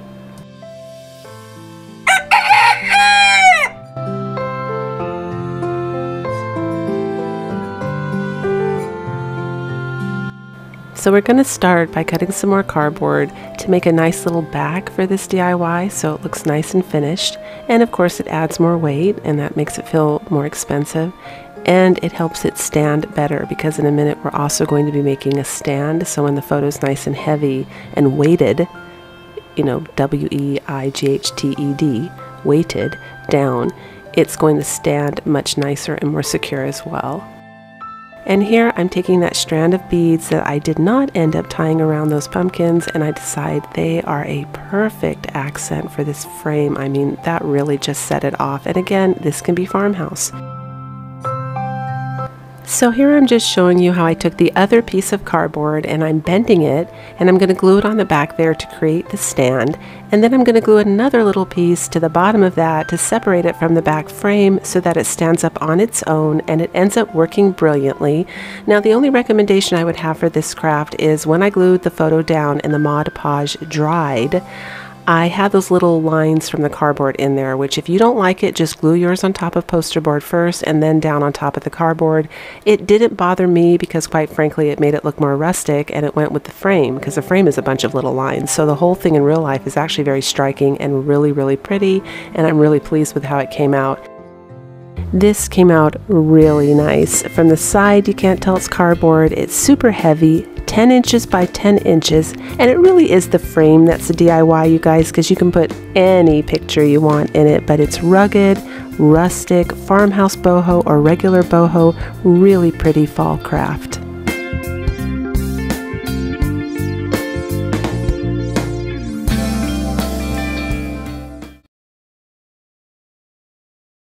For this craft, you're going to need one of these Dollar Tree pumpkin frames, and we're going to be cutting out the middle of this frame.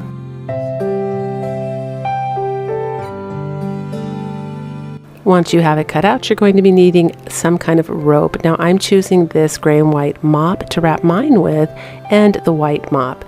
You can use the sisal rope, or you can use the nautical rope or the white nautical rope from the Dollar Tree. All of those would work.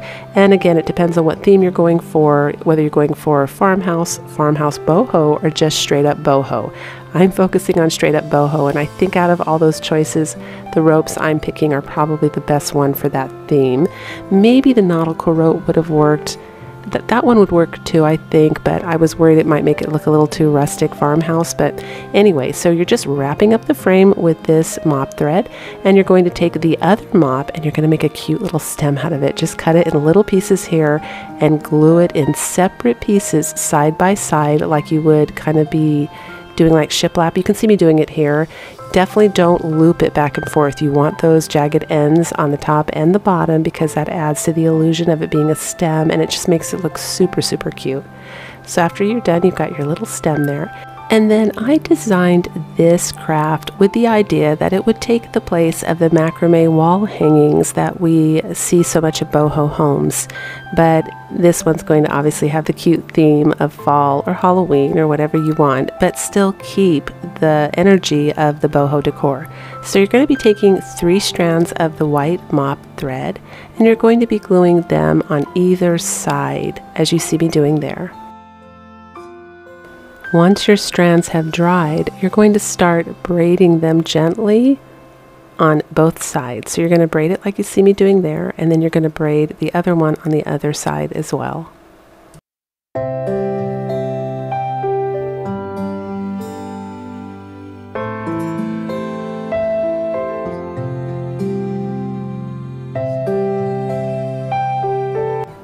Now, I went ahead and cut them and glued them. If you want it to be more boho, you can leave a fringe at the bottom. You can hang some tassels off of it, but ultimately I decide it needs a middle center as well. So I glue another 3 strands down, and I'm going to do the exact same thing. I'm going to braid it down the center, and I'm going to cut it and then glue it at the bottom.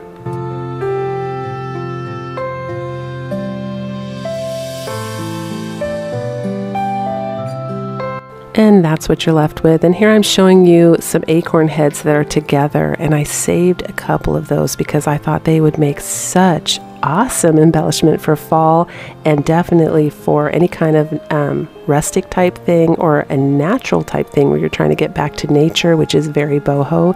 So for farmhouse it's rustic, for boho it's just nature, and I loved the way that looked. And I did a really simple embellishment on this on purpose. I just wanted to keep it nice and clean and classy. So I do 2 fall leaves, some acorn heads, and I'm showing you here that those little yarn threads, they come apart. You can pull them apart, and there's little mini strands, and I'm going to use that to make 1 tassel because I just want that tassel in there. You gotta have the tassel if it's boho. And at first I tie it and I kind of experiment a little bit with it dangling off of the pumpkin somehow, but it just doesn't look right. It looks weird. So I end up cutting that rope off at the top. You'll see that. And then I end up gluing it on the top and kind of holding the top together where I'm squishing it. So, it keeps its shape and form. You can see me, I'm pinching it right there. I don't know if you can see, but I'm pinching. And that's what we end up having. Look how cute that is. I just think the tassel looks so much better like that. And here it is for you all to see. I think it came out absolutely gorgeous. It is the perfect fall boho craft.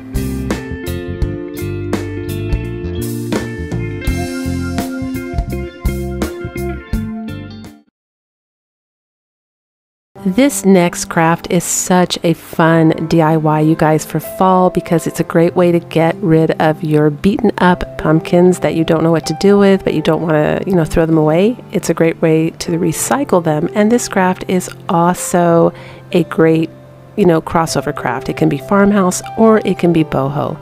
Now I start with the sisal rope, and I showed you there with an arrow how I'm just gluing the sisal rope down into the grooves there of the pumpkin, because I want those grooves to be brown and I want it to have that dimension so it looks like a real pumpkin. It ends up coming up so cute, you guys. And after I'm done gluing it down in the ridge, I'm going to go ahead and take the mop string, here I go, and I'm going to start gluing those down side by side to cover the orange. Now, here's my recommendation, and you don't have to do it this way, but I've seen both ways, and I think this way looks nicer. I recommend that you start gluing the mop string, and then you cut it at the bottom and you start a new strand with each new row, because that way you don't have any loops and you don't have any seams in your covered pumpkin, and it just ends up looking a lot more finished and a lot more neat. And it kind of keeps those little grooves in there that pumpkins have, or the illusion of those little grooves, but it ends up looking so cute. And when you're gluing it there, if you see that it's separating, just pinch together as necessary. You can see me pinching it there to make sure that you're covering up all of the pumpkin underneath. And I don't even think I need to tell you what the object of this is. I mean, you're covering your pumpkin, but it comes up looking so high-end and so pretty. I'm farmhouse decor in my home, and this is staying with me. That's all I can say. My daughter won't like that, but it's staying with me. Anyway, so that's what you're doing. You're just gluing it all together. Be careful not to glue or burn your fingers. And at the bottom, I also recommend you cut your strands at an angle, because it helps keep them super flat and it helps maintain the shape of the pumpkin as well.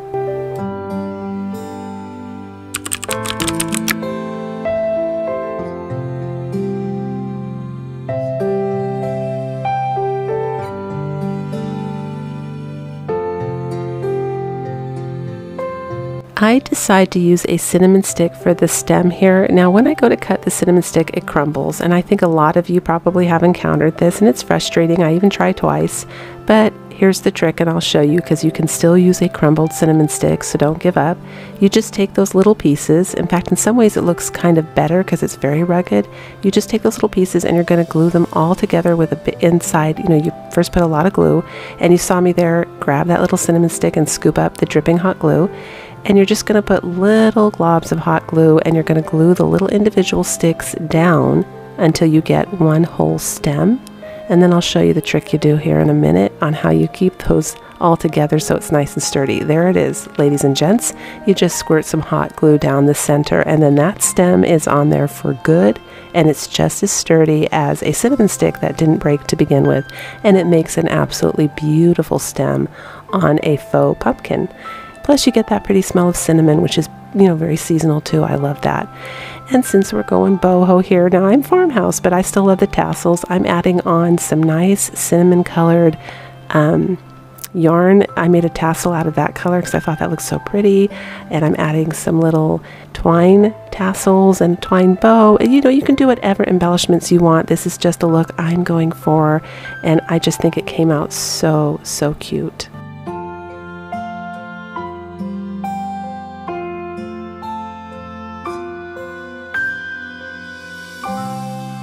And there she is, everyone. I love this DIY. It goes with boho, it goes with farmhouse. I think it looks extremely high-end and expensive looking. It's just a super pretty little pumpkin.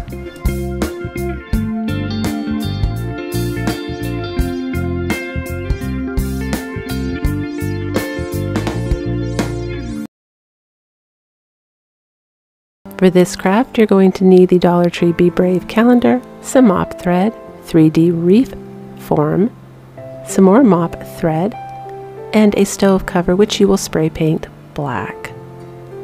So first you're going to find this moon image in that calendar, and you're going to cut it out, and we're only after the moon. We're not after any other part of the calendar page.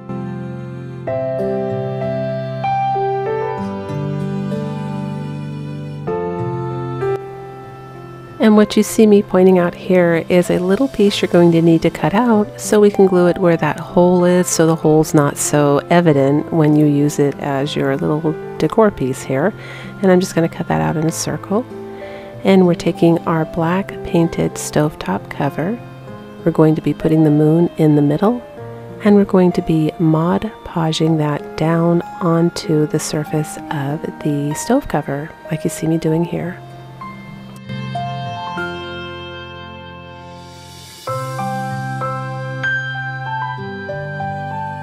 And now I'm just gently placing that cutout that I did in that little hole. I'm going to push that edge down there, don't worry. I am focusing on the hole part, it's more important. And that does it. I mean, that makes it so it's not noticeable. It just looks like another little drawing part of the moon. And then I'm going to now put the Mod Podge over the entire image. While that's drying, you're going to be taking your little wreath forms and you're going to be cutting off any protruding metal pieces that's on there. So I'm showing you the ones that you might want to be concerned about there. But after all that, I only end up using one ring for this DIY, which is fine because I have other DIYs planned for those rings.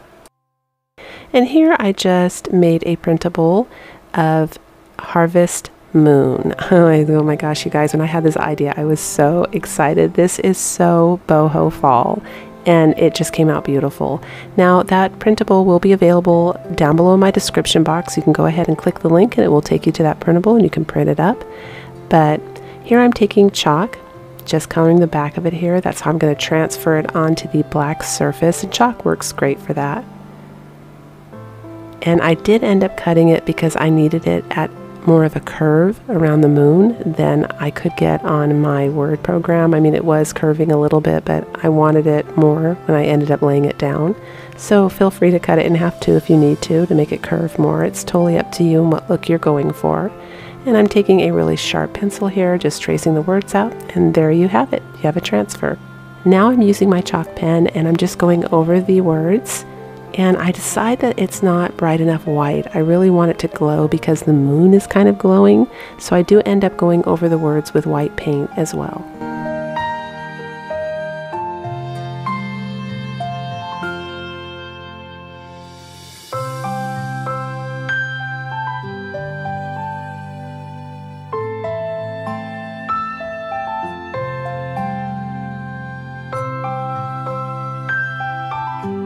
And that's how it comes out. And the next step is to glue something around the stovetop cover there. It can be any kind of rope you want. I'm choosing this because it's the moon and I just thought the gray and white really went. And a lot of my boho decor in this vid is gray and white, so it's going to be a nice theme and it matches. But before I do the next step here, you guys, I decide the edges of the letters aren't clean enough, so I go ahead and I trace them with a black Sharpie. You don't have to do that. I'm just really picky.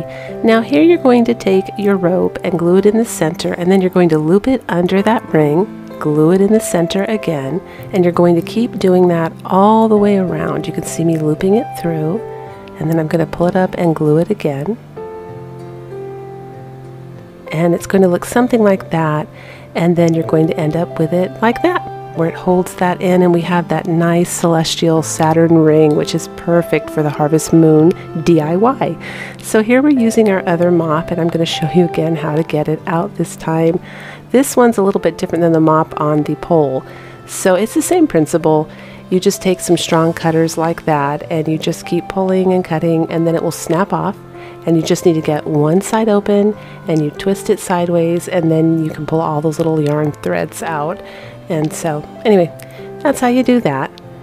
And here's where we're going to get into the boho look. Now you're just putting your thread on and pushing it through the loop like you see me do here, and I'm going really slow here so you guys can see what I'm doing. Loop it, make it even at the ends, lay it down like that, push it underneath your hoop, and then push your two threads at the bottom through the top there. You're going to see me do it right like that. And that's a beautiful way to get it to hold on. And we're going to be doing that all the way around the bottom edge, which adds an absolutely beautiful and stunning boho accent.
For this craft, you're going to need a large coffee can and some white paint.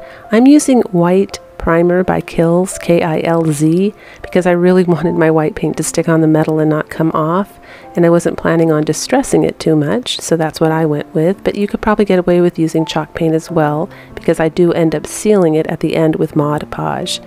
So I'm going to give it just one coat of white paint, and then you're also going to need some cardboard.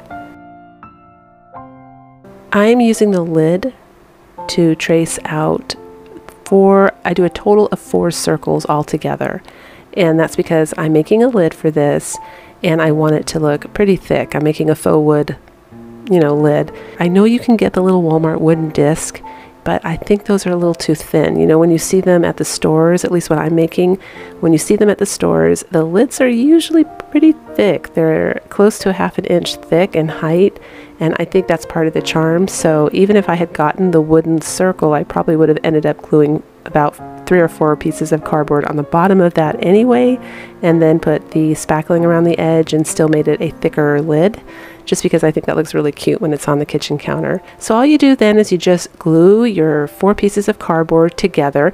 And this is another craft, by the way, to get rid of your Amazon boxes. For those of you that asked me to do some more crafts with cardboard, this is a great way to do it right here. You're just going to glue those 4 pieces together, and as you saw, it doesn't really matter if one of them is in a broken shape. Just make sure that if you do have one that's in a broken shape, where you didn't have a complete circle, or maybe it bent there and then it came apart, that you glue it in the middle between 2 solid circles, because you want it helps keep the structural integrity together a little bit better if the outer ones are a solid piece of cardboard. I'm just going to cover it with joint compound. For those of you that watch my channel, you've seen me do this with a little tiny cutting board. You've seen me do it. I've got a whole separate video out there on how to make a faux wood farmhouse plank for a farmhouse sign. It's the same principle. It's a great way, you guys, when you don't have wood or you don't have access to wood or you have too much cardboard and you want to get rid of your cardboard.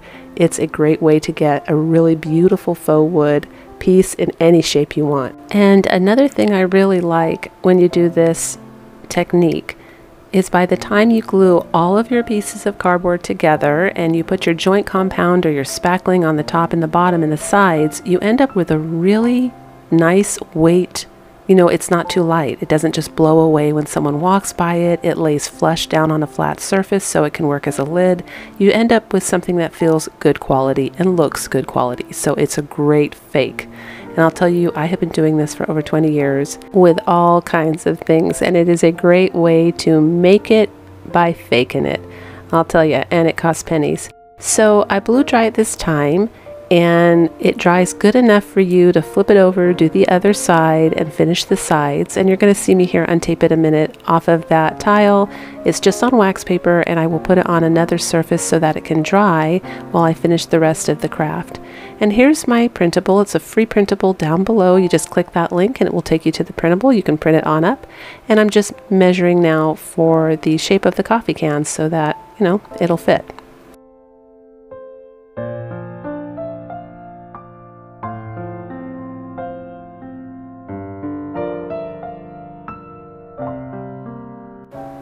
Just checking for size there, and that's a good idea before you commit with glue, because I have made mistakes in the past where I've gone to put it on and I found out it was too big or it was crooked or it wasn't the right size. So lay it down, stand up, take a look, make sure you like the way it looks before you commit.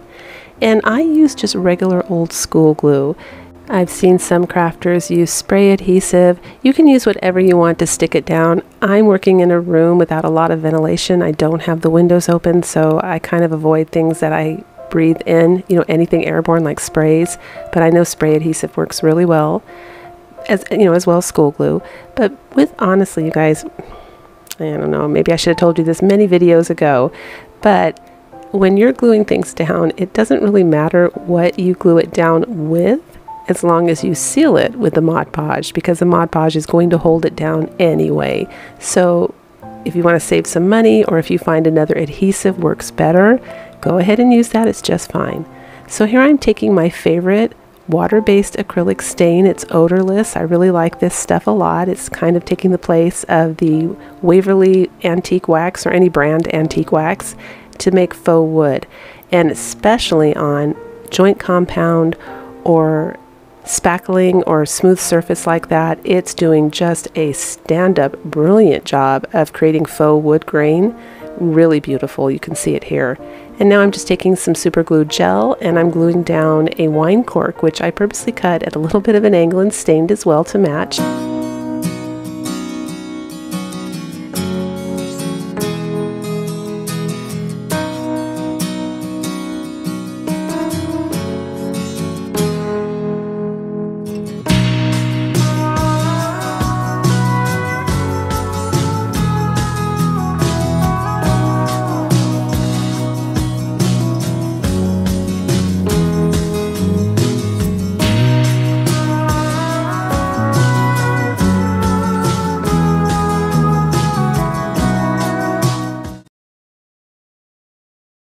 For this next DIY, you're going to need some scrap material and some paper. If you have cardstock, that's even better.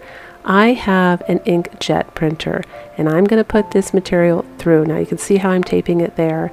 I actually recommend that you tape it, you keep the material smaller than the paper. Use cardstock if you have it. I didn't. I just used regular paper, and try to keep the tape as flat and thin as possible. There's my printer right there. My kids bought me that last Christmas, and it works really great for cloth. You're supposed to be able to put cloth through.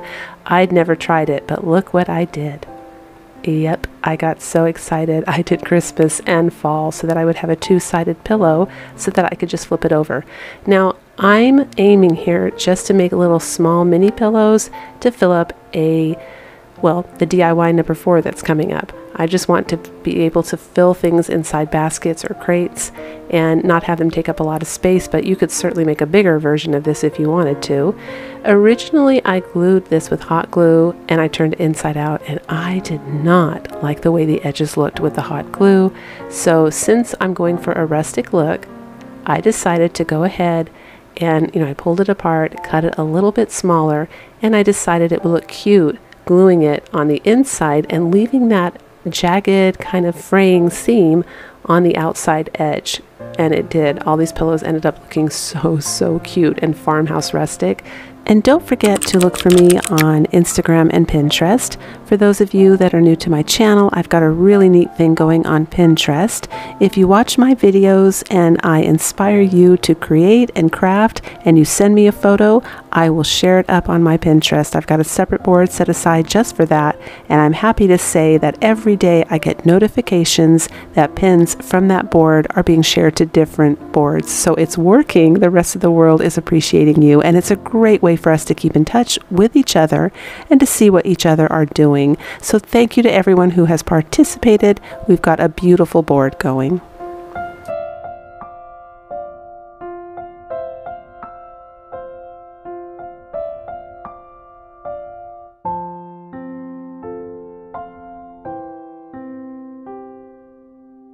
And I'm just rounding out my corners a little bit. So these prints, I actually paid for 4 of them, and I think the other one was a free printout. And honestly, I found them on Pinterest, and I can't remember. I want to say for sure 2 of them came from Etsy, but I could be wrong. But I was clicking on one link and then I went to another link. You know how it goes. But if you guys Google free farmhouse fall printables, they are on so many blogs. You do get hit with a lot of ads, but that's how they make their money. But go ahead and do it that way because there's so many cute ones you can choose from. And here these little cuties are, you guys. They came up perfect. I even love the way the ink stained the surrounding material here and there because it looks antique and rustic. I love these guys. And if you don't have an inkjet printer, paint it on, stencil it on, draw it on. Little mini pillows are a great way to decorate during the holiday season, and they're so much fun to make. This craft, you're going to need 4 maple leaves from the Dollar Tree. Now you can get them anywhere. If you want, you can find maple leaves online, hold a piece of paper up to your computer screen, trace it out, and then create them the exact same way I made the lid with the coffee can. That would work fine, but you need some leaves. And I'm just using an old sign that I bought at the 99-cent only store, so it was still $1. And I'm covering it with the white primer paint again because the canvas was a little bit shiny, so I want to make sure the paint sticks. And I'm using burnt umber with a little drop of black paint. They're both by Apple Barrel. Watering it down with a little bit of water, and this is how I'm going to go about creating faux wood grain for this craft.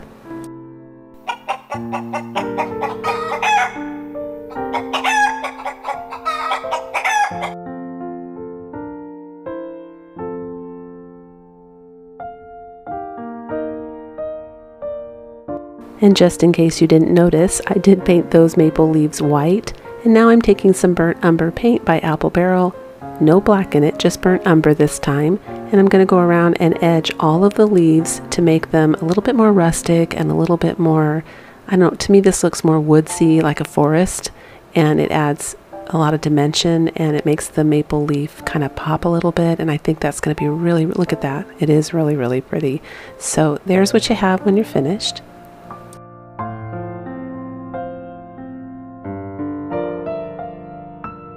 And now I'm taking some of the Dollar Tree wooden letters and I'm going to use them like a stencil and trace out the word fall first with pencil and then with a Sharpie in black. And I decide after a lot of thought that I want these leaves to look like they're falling, and I want them to capture the energy of fall, the beauty of fall, the thing that we all get excited about and love about fall. It's the colors, and the colors are usually brown, purples, yellows, oranges, warm gold tones. That's what we see when we look up at those trees changing on the hillside. So I start with that color from the Dollar Tree by Crayola, which I talked about in my previous videos. It's so see-through and transparent, it makes a wonderful stain, and it just leaves behind a really warm cinnamon-like color, as you can see on that one leaf. And then I take a mustard color, it's called gold something, but you can use any kind of warm yellow that you want.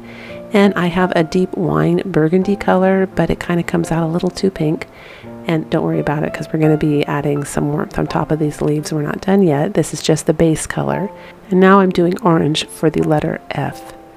So now I decide to take the rest of that watered down burnt umber that's mixed with black and paint it on top of all of these colors to darken them up and make them look a little weathered and rustic.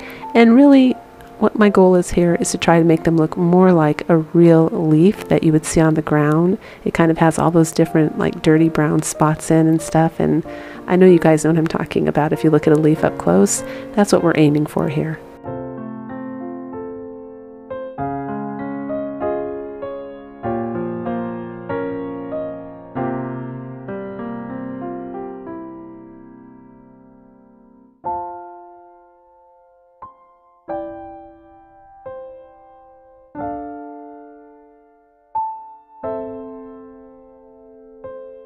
And it should look close to that when you're done. Then you lay them on the canvas at the angles that you like, and I'm using a little bit of hot glue to hold them down. And I love raffia, you guys. Now you can use the hula skirt if you have it, but for this particular craft I wanted to use the real raffia because it's a little bit thinner and it looks more like straw. And I just have a thing with raffia when it comes to fall. When I look at that, I don't think Christmas or Easter or summer. I always look at that and think, ooh, ooh, ooh, that is autumn right there. It is the haystacks, it's the pumpkin vines that are all dried out when you're allowed to go and walk in the pumpkin patch and pick your pumpkin. It's just everything that's fall to me. So sometimes I can go a little crazy with the raffia, but I think on this particular craft that a little tiny bow on the top of each one of those maple leaves will be so cute and so farmhouse sweet. So I go ahead and put a bow on to cover the little tiny hole up at the top, and then I hold it up and I decide I'm going to put a little spray of raffia on the top as well, and there we go. And it came out super cute, you guys. I mean, it's just your stereotyped typical beautiful fall craft with the fall colors, with the feeling of fall from the raffia and the wood grain in the back. It came out super cute, and I hope you guys get to try this craft as well.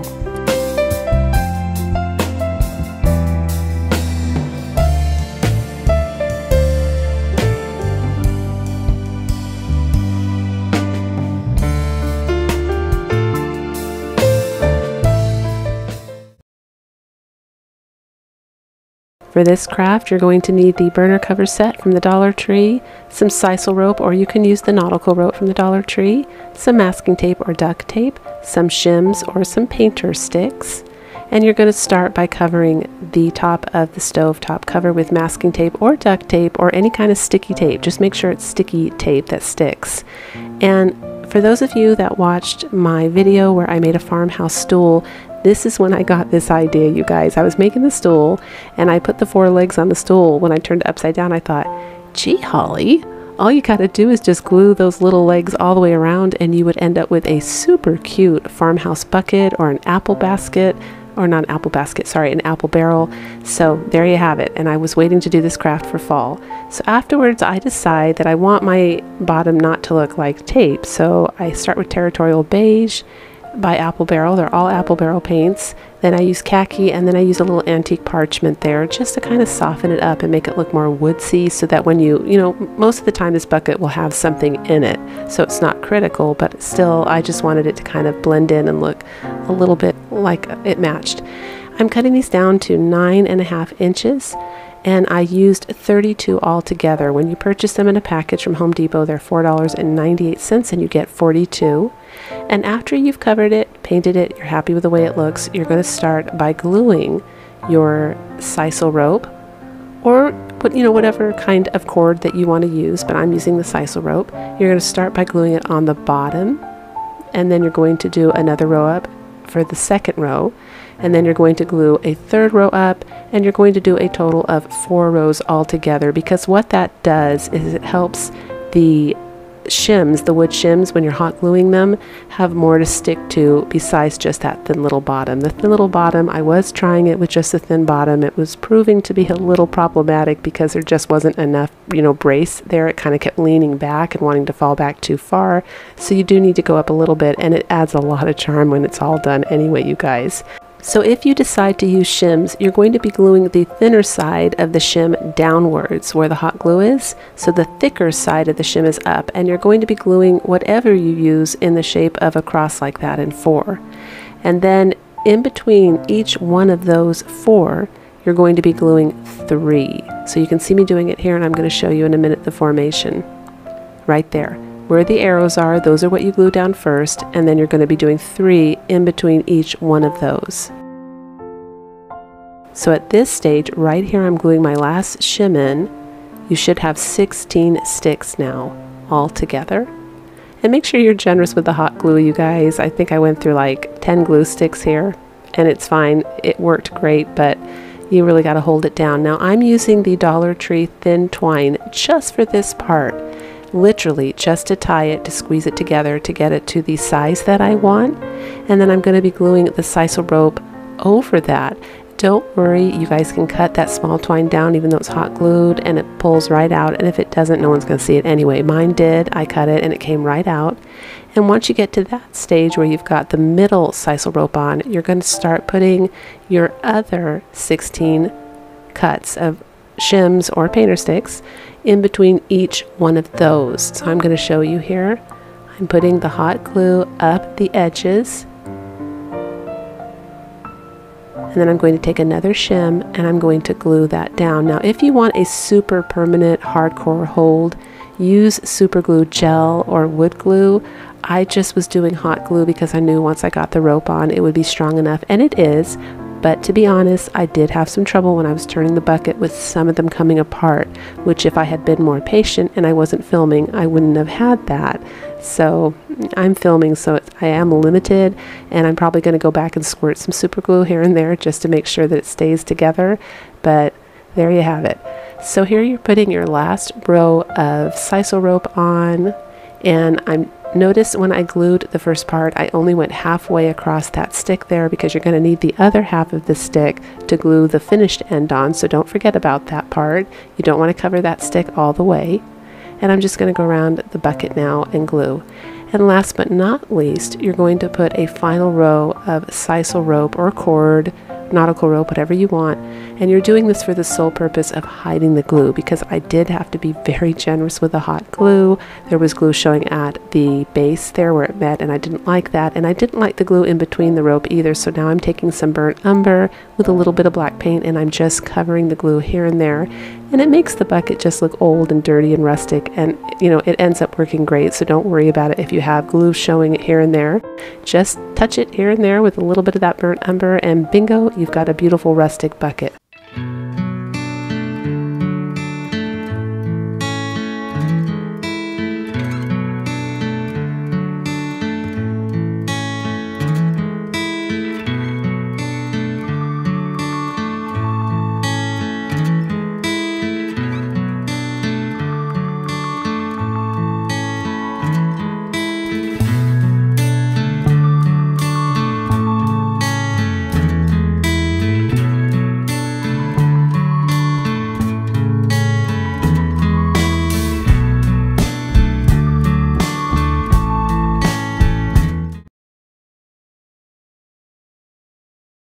You're going to need some craft sticks and a Dollar Tree pumpkin of your choice. And I got a tip a while ago about a hair dryer. You can use a heat gun, any kind of heat. It does help get that little sticker off the back, and you're just going to rip off the embellishments. And I do end up tearing off the back side there as well so that it's plain. And now you're going to take your craft sticks and you're just going to be cutting off the end right where it starts to bend and curl there because you're trying to preserve as much of the craft stick as possible. This is the medium-sized craft stick from the Dollar Tree. I don't know if it's the standard medium size from all stores, but as far as I know, that's always like the medium one. There's that super small one that's like a popsicle stick, and then there's a large one I get at Walmart, and then there's a jumbo one. So I think these are medium.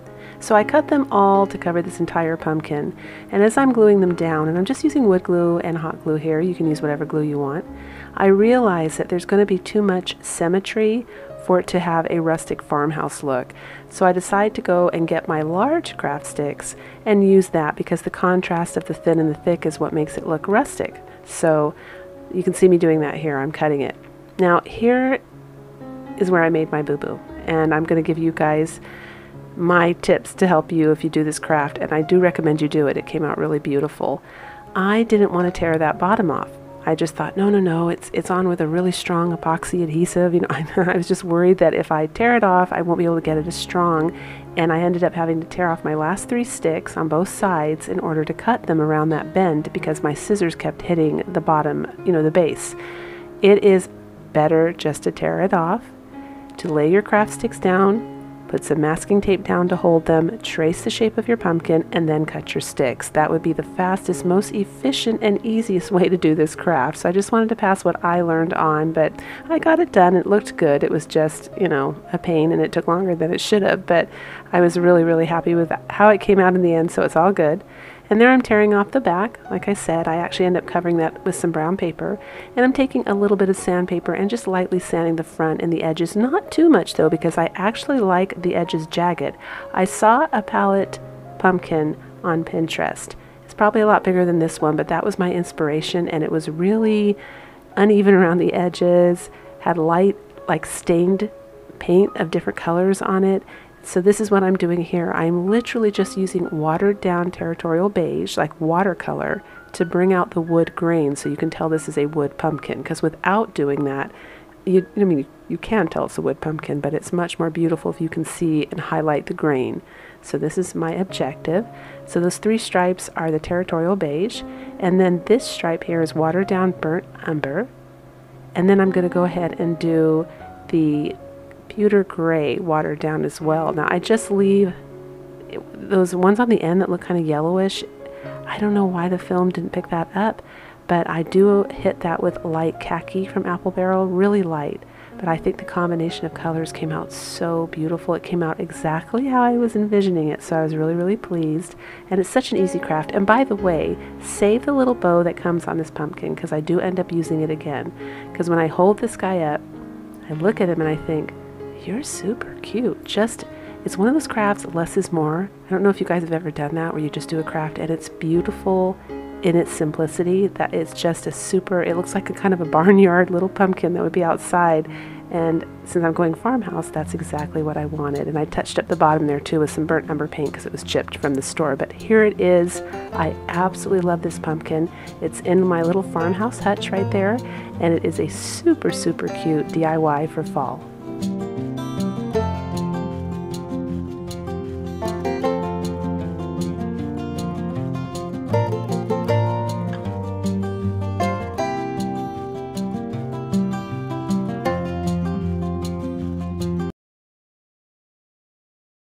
So you're going to need a spare bottle for this craft.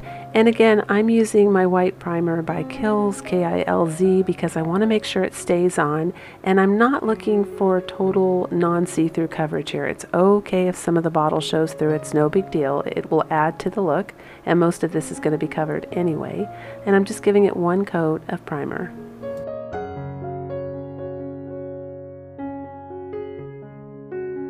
And now you're just going to need your choice of scrap material. I'm using a thin cotton muslin here that was an old curtain panel. It's about the same thickness as a man's handkerchief. It's the same fabric I used to make my pillows in my previous video. And you're just going to glue it around the bottle. And now I'm taking some khaki from Apple Barrel and just lightly dry brushing it on because I do want it to be a rustic type looking scarecrow. And I'm just going to draw some eyes on here and make my scarecrow face. Now, this is another inspired craft from Pinterest. I saw these about a month and a half ago, and I've never made them. And if you know me in real life, I'm one of those people that if I see something that's cute, I'm like, oh, I want to try that, or I want to have a go.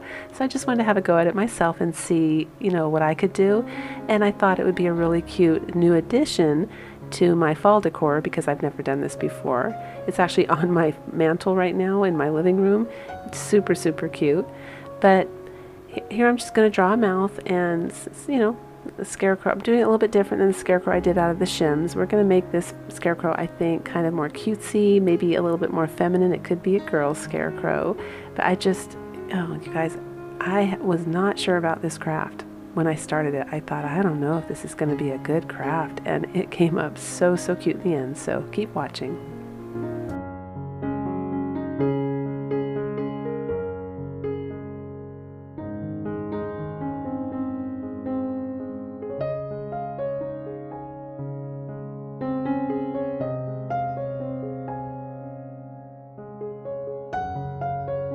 And now I'm just using some of the Dollar Tree hula skirt and making some hair for this guy.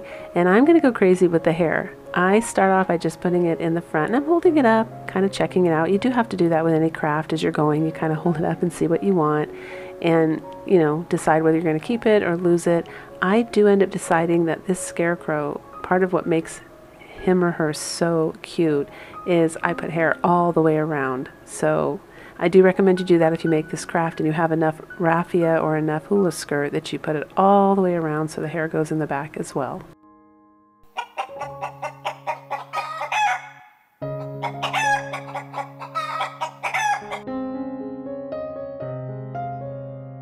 I do end up gluing the hair down on the side because, you know, he or she was starting to look like they were electrocuted. So if you can get your raffia to hang nicely, you don't have to do that. But if you can't, just glue it down a little bit on the bottom and it works, you know, where the ears would be, and that gives it a nice shape. And so here I'm taking some burlap that I got from Walmart and cut it in a circle, just fraying the edges a little bit, cut a slit in the center, and I'm just sliding it down because that's going to be part of his hat. And now I'm just gluing down a little extra scrap material here of plaid that I thought would make a super cute farmhouse scarecrow scarf. And I'm gluing the rest of the hula skirt all the way around the back side.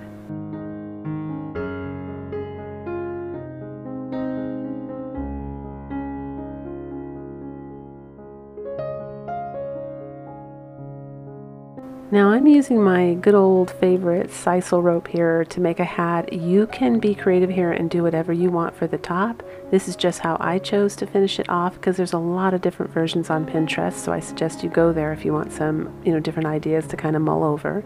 But I decided to go with the sisal rope, and I'm just wrapping it around the top and then slowly wrapping it up into like a cone shape like I did with the acorn, for those of you that watched that video. I made the acorn out of the coconut. I just kind of wrap it up and twist it so that it goes in a little pointed shape. And then I'm going to take at the very end of the rope, you'll see me do it here, when I cut it, it kind of frays, and then I purposely take my finger and kind of wiggle it between my fingers to make it fray even more. You'll see me do it. I'm just taking it and fraying it out on purpose. I'm going to pull it apart after I get it secure here with hot glue. There I go. I also add a little spray of raffia coming out of the top of the hat, and you will see it at the end. Just adding a little raffia bow at the top. Now this is the real raffia because I like the contrast with the hula skirt. I think it looks super, super cute. And then I'm going to use that sunflower that I got at the Dollar Tree as well and glue that on the top. And that's it pretty much. And he came out, or she. What do you guys think? Is that a he or a she? But I think it came out so unexpectedly cute. I hope the camera does it justice, you guys, because I was really surprised that a bottle could make such a cute scarecrow. I was going to make a separate video with free DIYs, and instead what I'm doing is just kind of adding them into the Dollar Tree ones, but so everyone can craft here, because I know not everyone lives near a Dollar Tree, or Dollar Trees don't carry all of the supplies they need. So I hope you guys try this. He's really, really cute, and it was a lot of fun to make.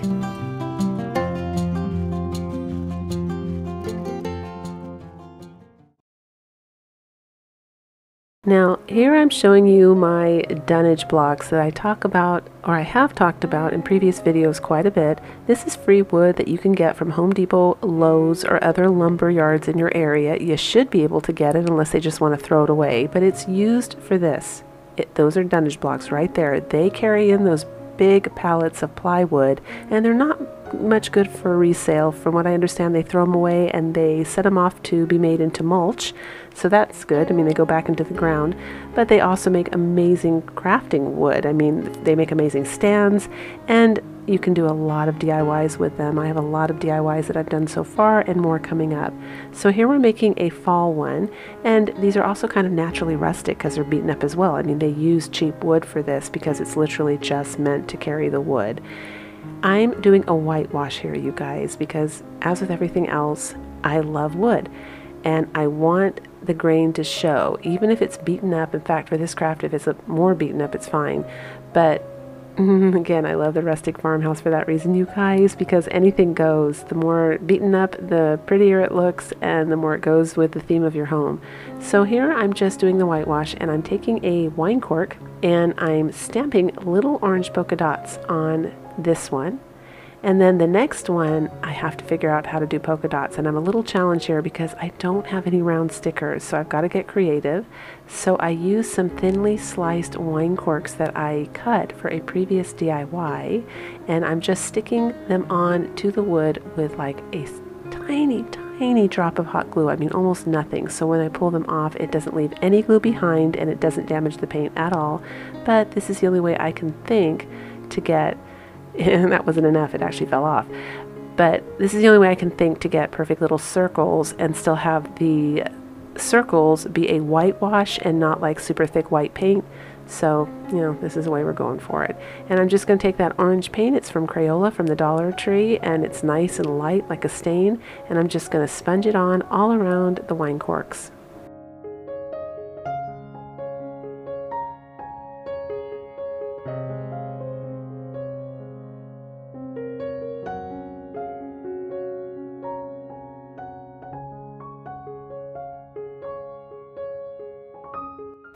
For the third block, I decide to go with a stripe of orange and white, and I'm just using simple masking tape for this that I got at the Dollar Tree.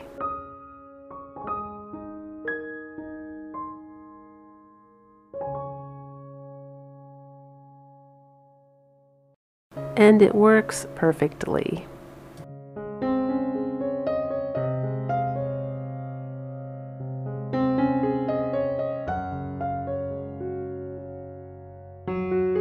And all I can say, isn't it amazing what paint can do to wood? I mean, there was some old broken down wood and I painted it. It brought it to life. I was tempted to leave it just like that and tie it up like a present almost with some twine. But I end up deciding that I love that phrase, fall sweet fall. I've been wanting to put it on something, and so I decide to do it with this. And I'm using the Dollar Tree wooden letters like a stencil, but I have to make the letters smaller for the sweet, you know, the word sweet.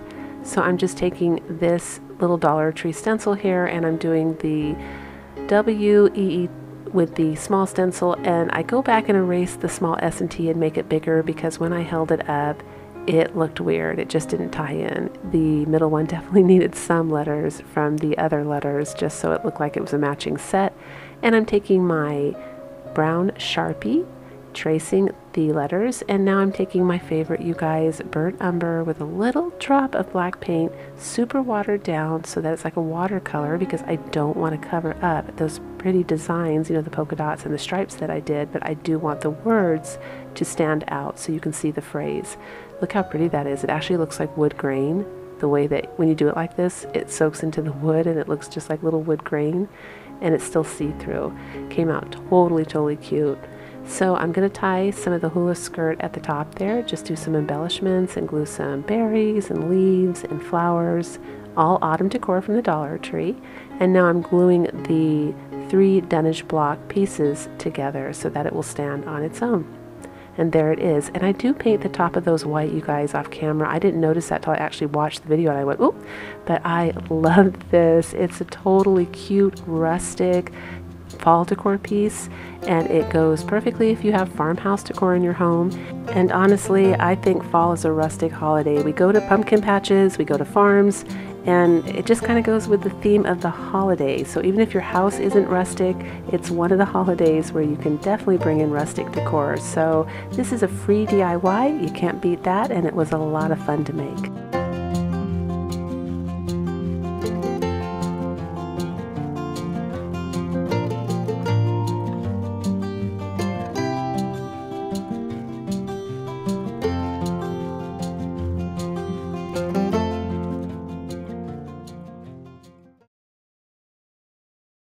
For this craft, you're going to need one of these Dollar Tree signs with pumpkins or apples on it, some masking tape, some autumn florals of your choice, a ring from the floral rings, and some ribbon of your choice. Now these floral rings, if you watched my boho craft, I showed you the actual label from that. I cut it off and threw it away, but they come in a set of 3, and they're great for making those really skinny, delicate wreath forms that are very on trend right now. So because you get 3 for $1 technically.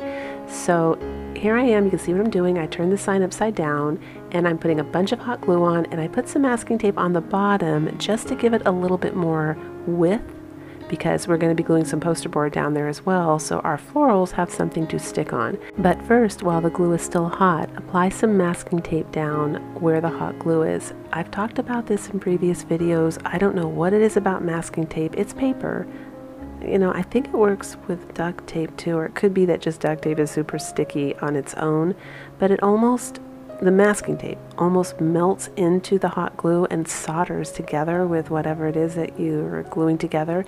And in my past days of crafting, I have done just hot glue and stuff has fallen apart, especially when I put it outside, or I've done just masking tape and it falls apart. But if I do both, it never falls apart, knock on wood. So there you have it, you guys. Flip that leaf over. You've got a great silver leaf underneath there that we're going to age and make it look more farmhouse. And we're also going to be addressing that cheap looking stem later as well. For now, we're taking foam board and we're gluing it on the bottom of this ring, as you can see. And I make a mistake and I cut that piece of foam board too short, and I have to go back and add more. This is what I'm telling you here with this arrow. Leave it long, about 2 to 3 inches, so you can glue your ribbon on the bottom of that, because you're going to need that.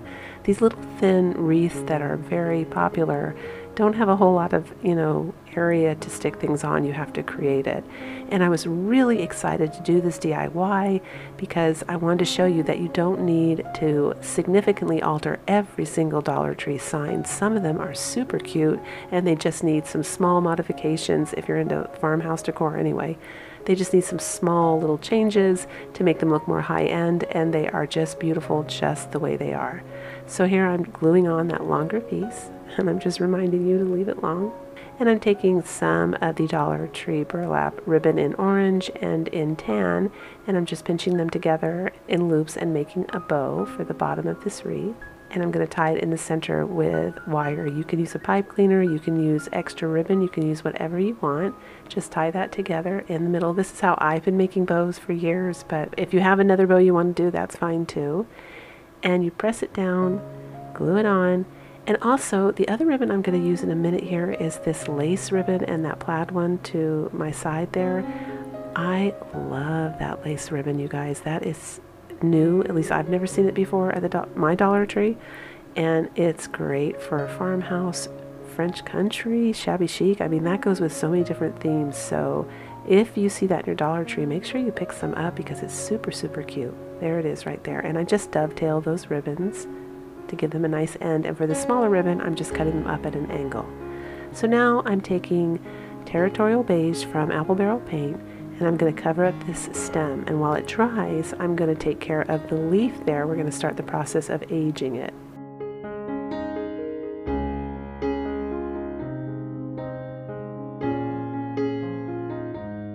So the first layer of paint I use is Pewter Gray from Apple Barrel, and I'm just sponging it on. And the second layer will be black. I concentrate on the edges, and then I put a couple little splotches here and there all over the leaf. And then the final top one will be a little bit more pewter gray. Actually, it's not the final top, it's another layer. That will be more pewter gray. And the final one will be an iridescent silver to kind of bring it back to looking like it's metal, but you gotta wait for that to dry. So meanwhile, I'm taking some burnt umber here and just doing some dry brushing to give it that look like a stem, those little lines. And now we can go in and do the iridescent silver because it's dry. So that makes it look more like a metal, but it's got enough, you know, where we kind of buffed away the shine, where it looks more matte, that it looks nice and aged and perfect for farmhouse decor. And you can add a little rust if you want on yours. I didn't want to this time, but you certainly can around the edges and here and there just to make it look old.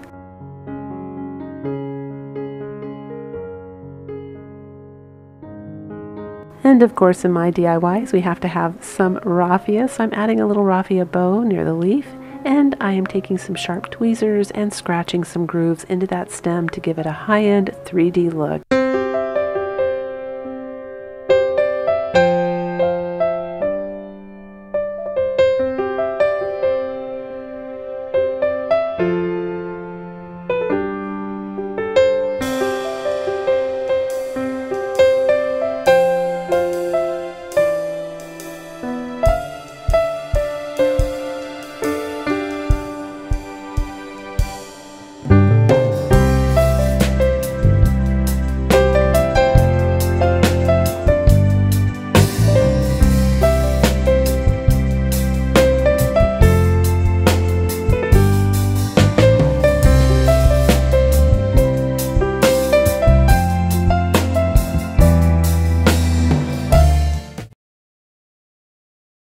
For this craft, you're going to need a Dollar Tree wooden turkey and some black paint. I'm using a multi-surface black paint, but any black paint will do.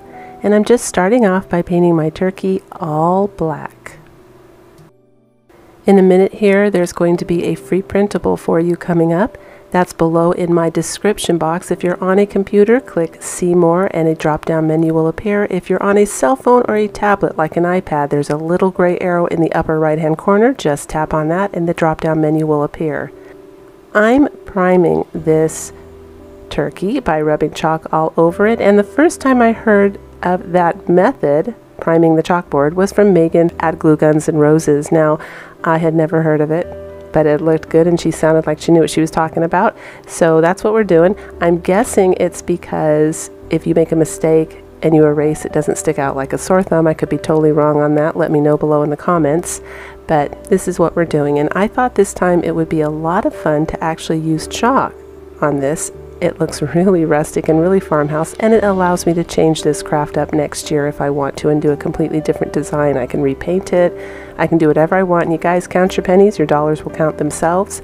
It's great to recycle, and certainly Dollar Tree tends to bring out the same things every year, and if you happen to do a craft that you know can be used again, go for it. It adds a new design to your house next year. It makes it a lot of fun.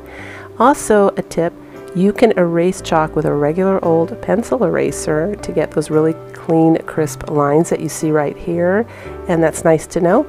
And I'm just using a little bit of Dollar Tree twine and adding a bow. If you do want to add some more permanency to this, you can mist it with a light coat of hairspray. This is a Dollar Tree wreath, and I'm going to take some hot glue and glue it on. I recommend you use a little more permanent glue if you want this to be permanent. I don't, so I had to use a lot of hot glue. But this is actually such an easy craft, and it's one of my favorite ones in this video because it looks so traditionally rustic farmhouse and neutral colors, and just the whole texture, everything the way it came out. It adds such a neat energy to my living room, and I highly recommend you guys try this one out.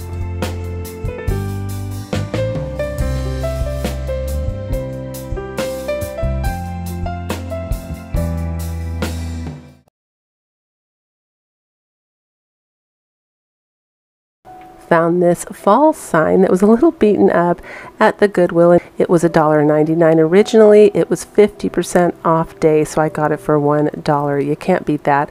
I heard they're not doing the 50% off day right now because they don't want to draw the crowds, which is a shame because that was my favorite day to go.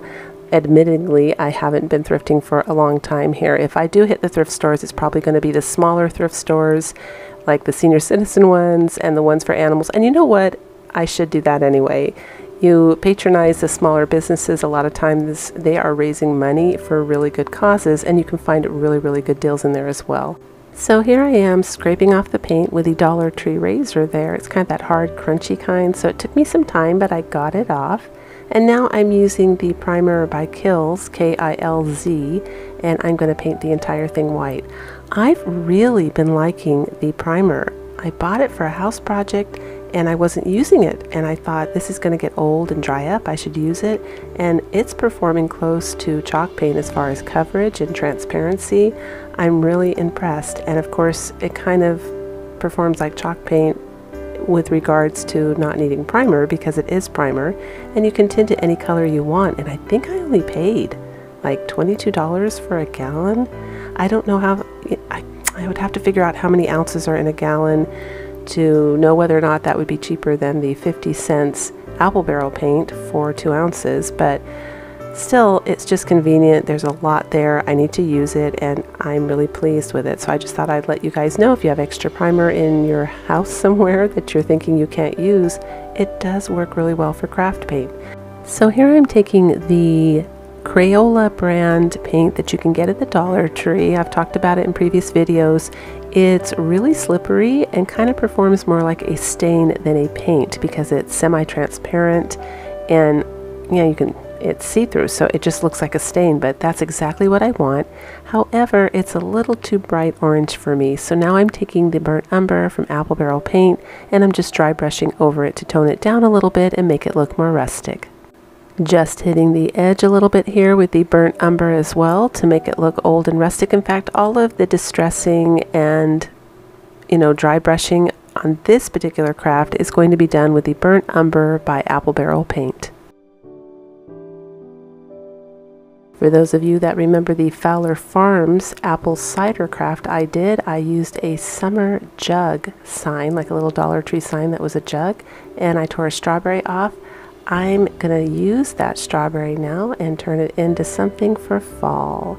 We're going to be making an acorn with it, you guys. And here's the goal. I've been wanting to do this forever. I've never done it before and I don't know why, but I really want to make this acorn look like a real acorn from an oak tree, because I live around a lot of oak trees, and so these are the acorns I've seen my whole life growing up. And we started off with some burnt umber that was a bit watered down with the white paint because it wasn't quite dry. Then we added some of that Crayola brown, and now I'm taking some spackling and I'm bouncing my finger up and down to get that texture right there so it will look a little bit more like those nooks and crannies you see on an acorn. And I'm hitting it now with some khaki from apple barrel paint. And now I'm taking some burnt umber on a sponge and just tapping the areas that are higher, because you want to give it that 3D in dimension. And last but not least, we're going to add some lentils, because if you look at the real acorn top, at least the ones near my house, they've got very distinct little nodules. I can't think of another word for it, but that's what I need to recreate, and the lentils do a really great job at doing that. So I'm just going to put a couple here and there because, again, the real acorn lid that I was looking at only has those little nooks and crannies and like rocky surfaces just in little areas here and there. And then I'm going to take some more burnt umber and just kind of tap that out a little bit. And I decide it's a little too orange, you guys, so I go back with some burnt umber in there and just kind of darkening it up, adding dimension, adding shadow, and copying that real acorn that I see in front of me. And the final step that I'm going to do, because ultimately there's those streaks in there that I absolutely love in the acorn. I can't get, oh, that's a cinnamon stick I'm using for the stem. I'm using right here that water-based acrylic stain. It's down below my description box. There's a link to it, the one that I use. I love that stuff. I talk about it a lot in previous videos, but ultimately that's what I need to do to get those really distinct lines. And I add another little piece of cinnamon stick for the stem because it's not quite big enough. You saw me glue it down there, and now I'm just gluing the letters down and putting them in place.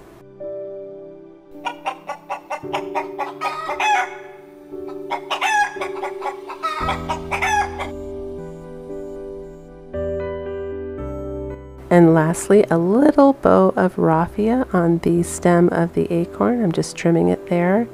And that's it. That's what we end up with. It's a super cute fall sign. I'm really pleased with the way that this came out. This actually replaced something else I thought I was going to put in the center of my mantle. This is in the center of my mantle, and there's the acorn up close and personal. And I wish I showed a actual photo again of the acorn I was looking at, but I was really happy with the way that came out. It looks just like the little acorn that was in front of me. Well, as close as you're going to get, because you know, it's not a real acorn. But I love this craft. I think it came out super, super cute.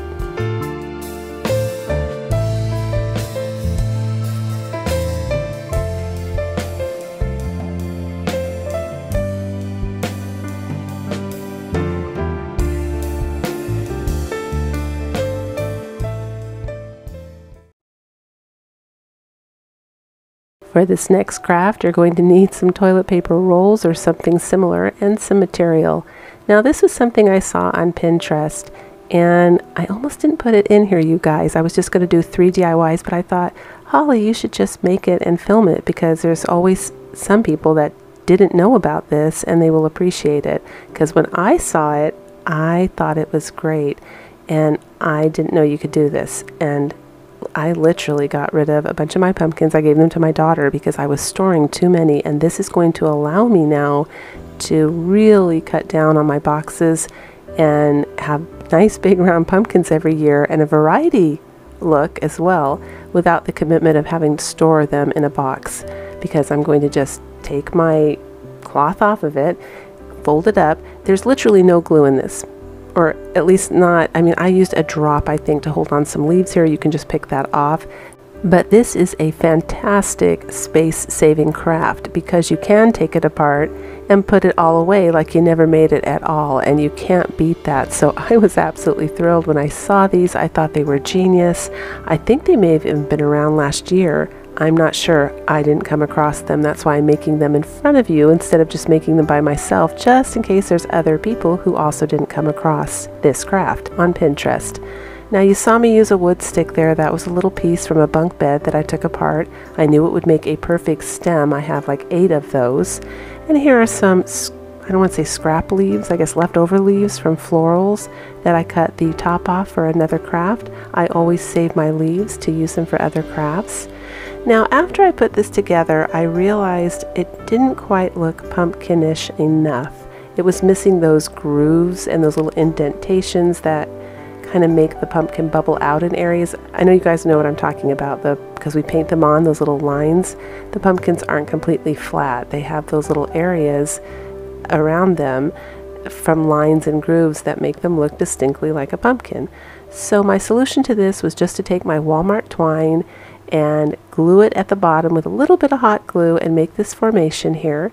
And I'm just going to shove it all down in there kind of tight so it presses into the cloth and it creates those little lumps and bumps and grooves that I want to make it look more like a pumpkin. Now if you don't have a wooden stick, you can combine a bunch of cinnamon sticks. You can look for a branch outside. Get creative, use your imagination, have fun. There's a lot of things that can be used for a stem.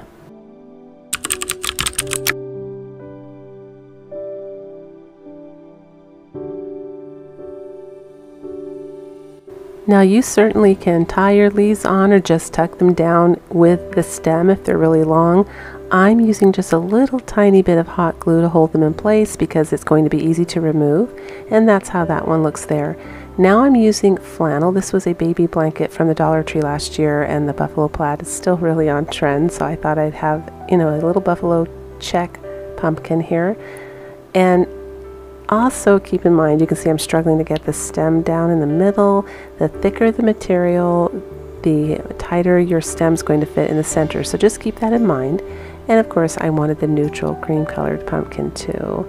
And I love this craft. It's such an easy craft, you guys. Thank you out there to whoever created this. It was on Pinterest. It's a great way to make pumpkins in all different shapes, sizes, and material on a budget. And this isn't something that you need a Dollar Tree for either. Anyone around the world can make this, and I hope you guys try it out. It was a lot of fun.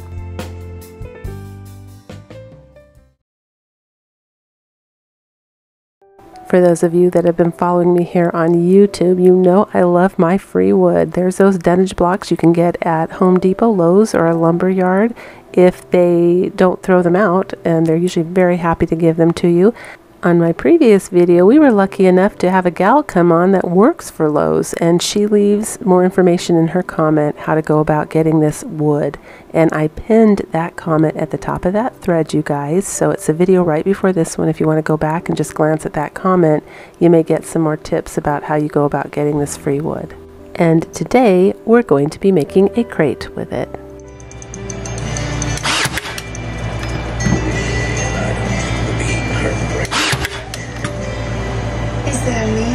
So we're just taking some wood glue and some hot glue and my nail gun, which I absolutely love for crafting, has really made it a lot easier. And we're going to go about constructing this. Now I did use a smaller dunnage block. This wasn't a big one. You saw the 3 of them there. This was a smaller, flatter one. And I took my circular saw and I cut straight down that groove.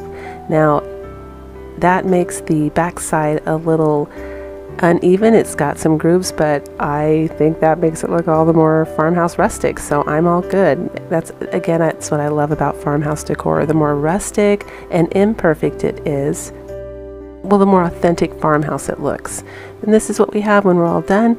And here I bought a utility panel from Home Depot. Now I ordered that online, drove up. They threw it in the back of my car. I asked them to cut it into 4 even pieces. And I want to let you guys know, I did the math here.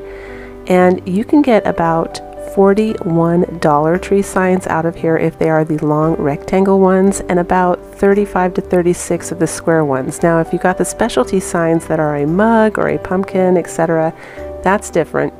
You probably have to, unless you've got special saws, you're better off buying the sign. But if you guys are just watching we crafters here on YouTube craft with a square or rectangle Dollar Tree sign, much better to buy it this way. If you've got a little small cutting tool at home, you're going to get a much bigger bang for your buck. So this is what I decide to use for the bottom of my crate, because you just need a bottom in it. I mean, I guess I could have used foam board, but I really wanted to keep it all wood. I just thought that looked really, really good. And I'm using a little bit of wood glue. I'm going to use a little bit of hot glue later, and of course I'm using my nail gun to hold it in place. Another thing I really like about these dunnage blocks is they often have that black print there with ink, and it makes it look more like an authentic crate. You know how they have like a vintage crate, it has like some kind of stamp for a company. I love that. I always leave it in place.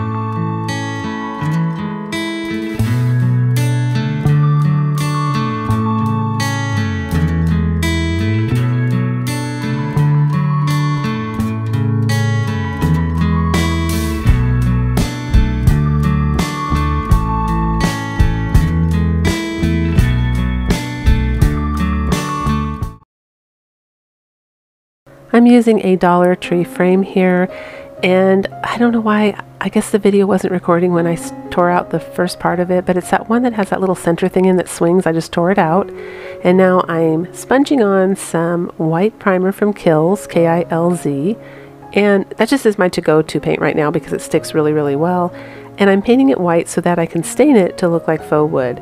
I'm using a watered down burnt umber with a little bit of black to cut down the red color in burnt umber, and that brings up a nice dark walnut faux stain, I guess. It's similar to the Minwax one without having to spend all that money, but it's perfect for this craft. And I decide I want to make it look sanded, but I'm not sure this frame is going to stand up to sanding. So what I come up with is I dab it with a Kleenex to remove some of the paint just here and there, and that gives me those light and dark areas like I sand without actually sanding, and it ends up looking really, really pretty and really, really distressed and vintage.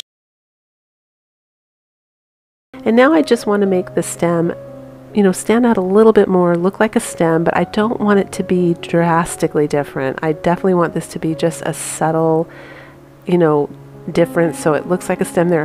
What I'm doing is I'm taking a brush that's really dry and kind of caked. I've probably used it for Mod Podge before.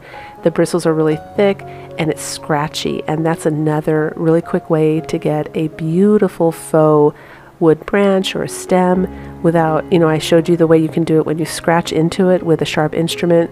That's another method for doing it when you don't want to make scratches, but you want the stem to have that 3D look, is just find a brush. It can even be a hairbrush, but something that has really stiff, scratchy bristles, and go over the paint while it's wet, and it will bring up those beautiful lines for you. Now here's the Dollar Tree waste basket, and this is going to be my faux chicken wire.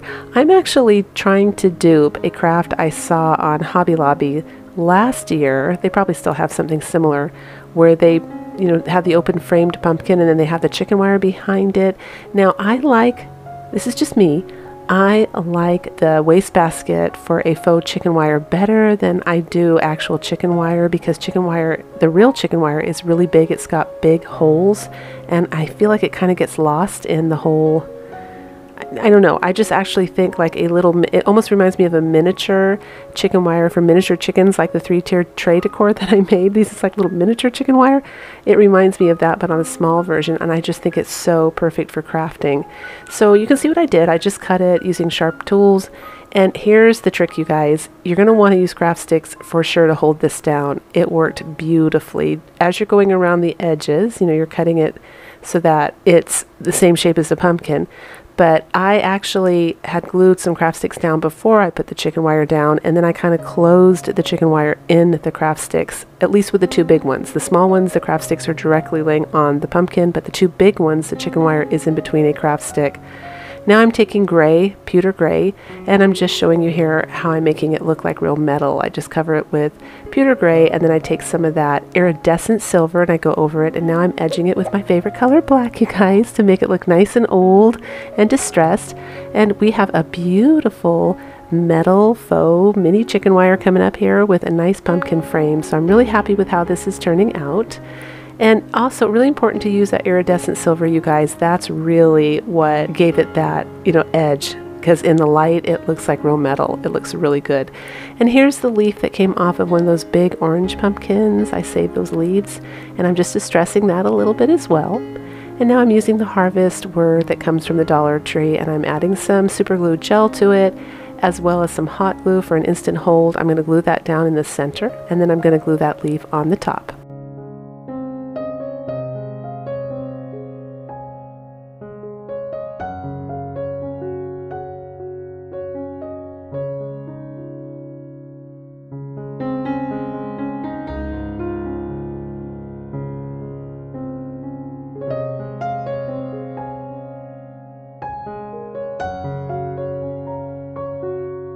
And as with most of my fall DIYs, I love adding a little bit of raffia to the final piece. I think it just really kicks off a nice energy for the autumn season and just finishes off this little galvanized leaf really, really well. Not sure if the Hobby Lobby one had that, but it came out super cute. Here it is, you guys. It is so nice in real life. You pick it up, it's super heavy because the whole thing's metal. It looks like chicken wire. It's just a great farmhouse Hobby Lobby dupe for a DIY and home decor piece. I hope you guys get a chance to try it. It was a lot of fun.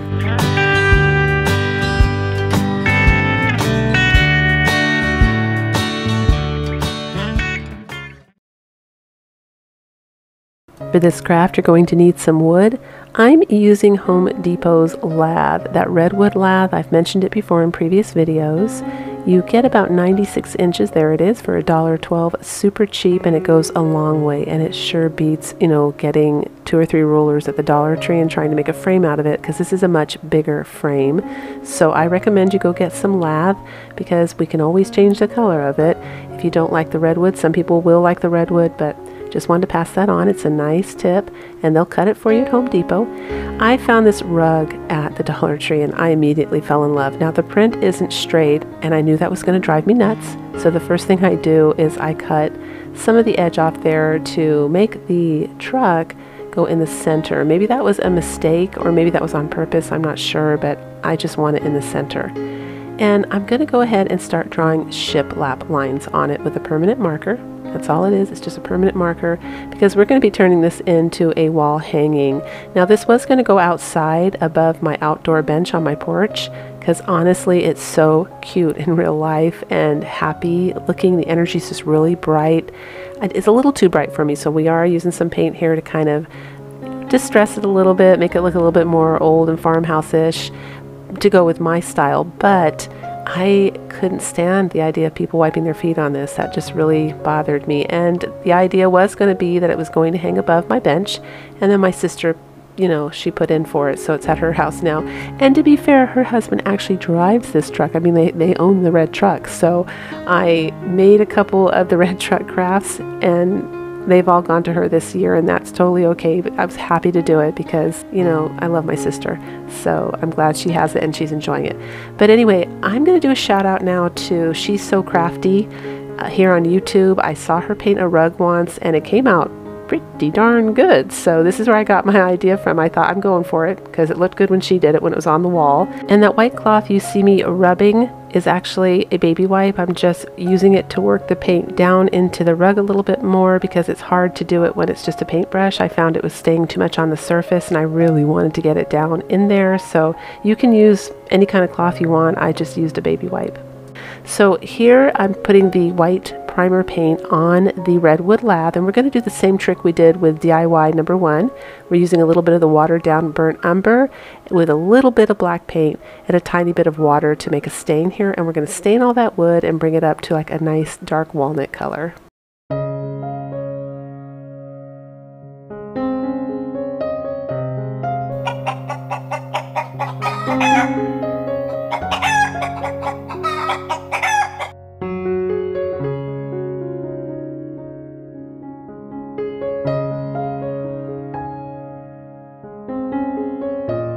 After the paint dries, this is what we end up with, and it came out really good. Now, because it is a floppy rug, it does need a backing, so I'm just using a little bit of the Dollar Tree foam board, and I'm gluing it down. You know, I cut it to match the shape of the rug, and now I'm just taking my lath and I'm gluing the frame around the outer edge.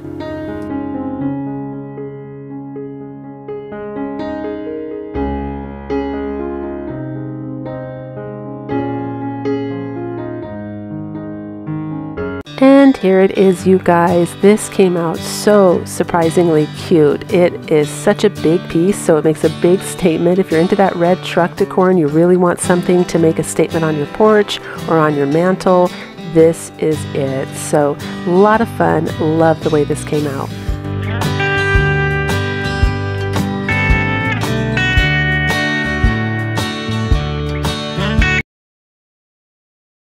So for this craft, you're going to need some pumpkins that look cheap and nasty that you want to upgrade a little bit. I want more pumpkins for the buckets and crates that I've been making, and this pumpkin that I have just looks like really shiny plastic in real life, and I wanted to make it more softer. And what actually ends up happening at the end was a super pleasant surprise. You'll see it, but it comes out like velvety looking. It looks really, really good, almost like a real pumpkin. So I'm just using the white primer by Kills again, and I'm covering it up, and those leaves on the top are glued down, and when I tried to tear them off, I realized I was actually going to damage the pumpkin and the leaf, and I didn't want to lose those, so I went ahead and painted around it. So the first thing I do is put primer on because it's real shiny, and then I'm taking that antique parchment from Apple Barrel Paint, and I'm going to do a coat of that. Now, you also saw me pull in camera view 2 Dollar Tree burlap pumpkins. Now, usually my style is to leave those alone because I kind of like that really simple farmhouse look. But for some reason, you guys, I think it's this ribbon. I'm in love with this lace ribbon. I just wanted to give these guys a farmhouse facelift. I just wanted them to be a little bit more decorative than just plain. And you can see that pumpkin. Look at how velvety that came out. It came out so, so pretty. I was so surprised and so happy. I also added a little bit of the antique parchment. I just dry brushed it on the leaves to tone them down as well. So you see those are a little bit lighter now as well. And all I'm doing is cutting the ribbon and gluing it in the little grooves of the pumpkin. And I'm going to do lace for the beige burlap pumpkin. And I'm going to choose a really, really pretty country type checkered ribbon. It might even be buffalo check. I'm not sure. I'd have to look at it up close again. But I used that for the orange burlap, and they come up super, super cute. I'm zooming in here to show you a nice little trick there when you get around the stem to make it look more natural. Otherwise you're going to have like, you don't want the really square ends. I take that little spatula. A lot of people ask me about that. That is a silicone makeup spatula. You can find it at the Dollar Tree, Walmart, or Amazon. I have the link below down in my description box. But they are great for hot glue because they don't melt and it saves your finger, and they're really small and easy to work with. But you saw me shove that ribbon down at the corners on every single corner to make it look like it was coming out where the stem area was, and that was a nice little trick. It came out really pretty and it hid the edges and made it look a lot more natural. And I'm just taking some florals here from Walmart in a gray green color. You can use whatever you want. I just love that color for fall. I think it blends in nicely, Christmas too. And now I'm tackling the orange pumpkin here. Gonna keep it nice and rustic here while adding a little bit of extra. And don't forget to follow me on Pinterest and Instagram. I've got a really neat thing going on Pinterest. If you make a craft and I've inspired you to make that craft, you can send me a photo on Instagram or on Pinterest. Now the way you send it on Pinterest is you make your photo a pin and then send it to me in a private message, and I can download it from there. And if you want to delete it afterwards, you can, but it gives you options. And that way I share it to the board, and it's a great way for us to keep in touch with each other and celebrate each other's crafts. And it's just been a lot of fun. So thank you to everyone who has shared their crafts. We've got a great board going, so check it out when you get a chance. And here's the final result, you guys, and I love these. I know I always say that, but I really love these. These are hitting the sweet spot for me, folks. I think it's so awesome that I took cheap pumpkins from a Dollar Tree and dressed them up like they are expensive high-end boutique pumpkins. I've seen pumpkins like this up in a mountain resort I used to visit, and they're going for like $12.99, and it's so easy to do yourself, you guys, and it adds so much charm. Super, super cute.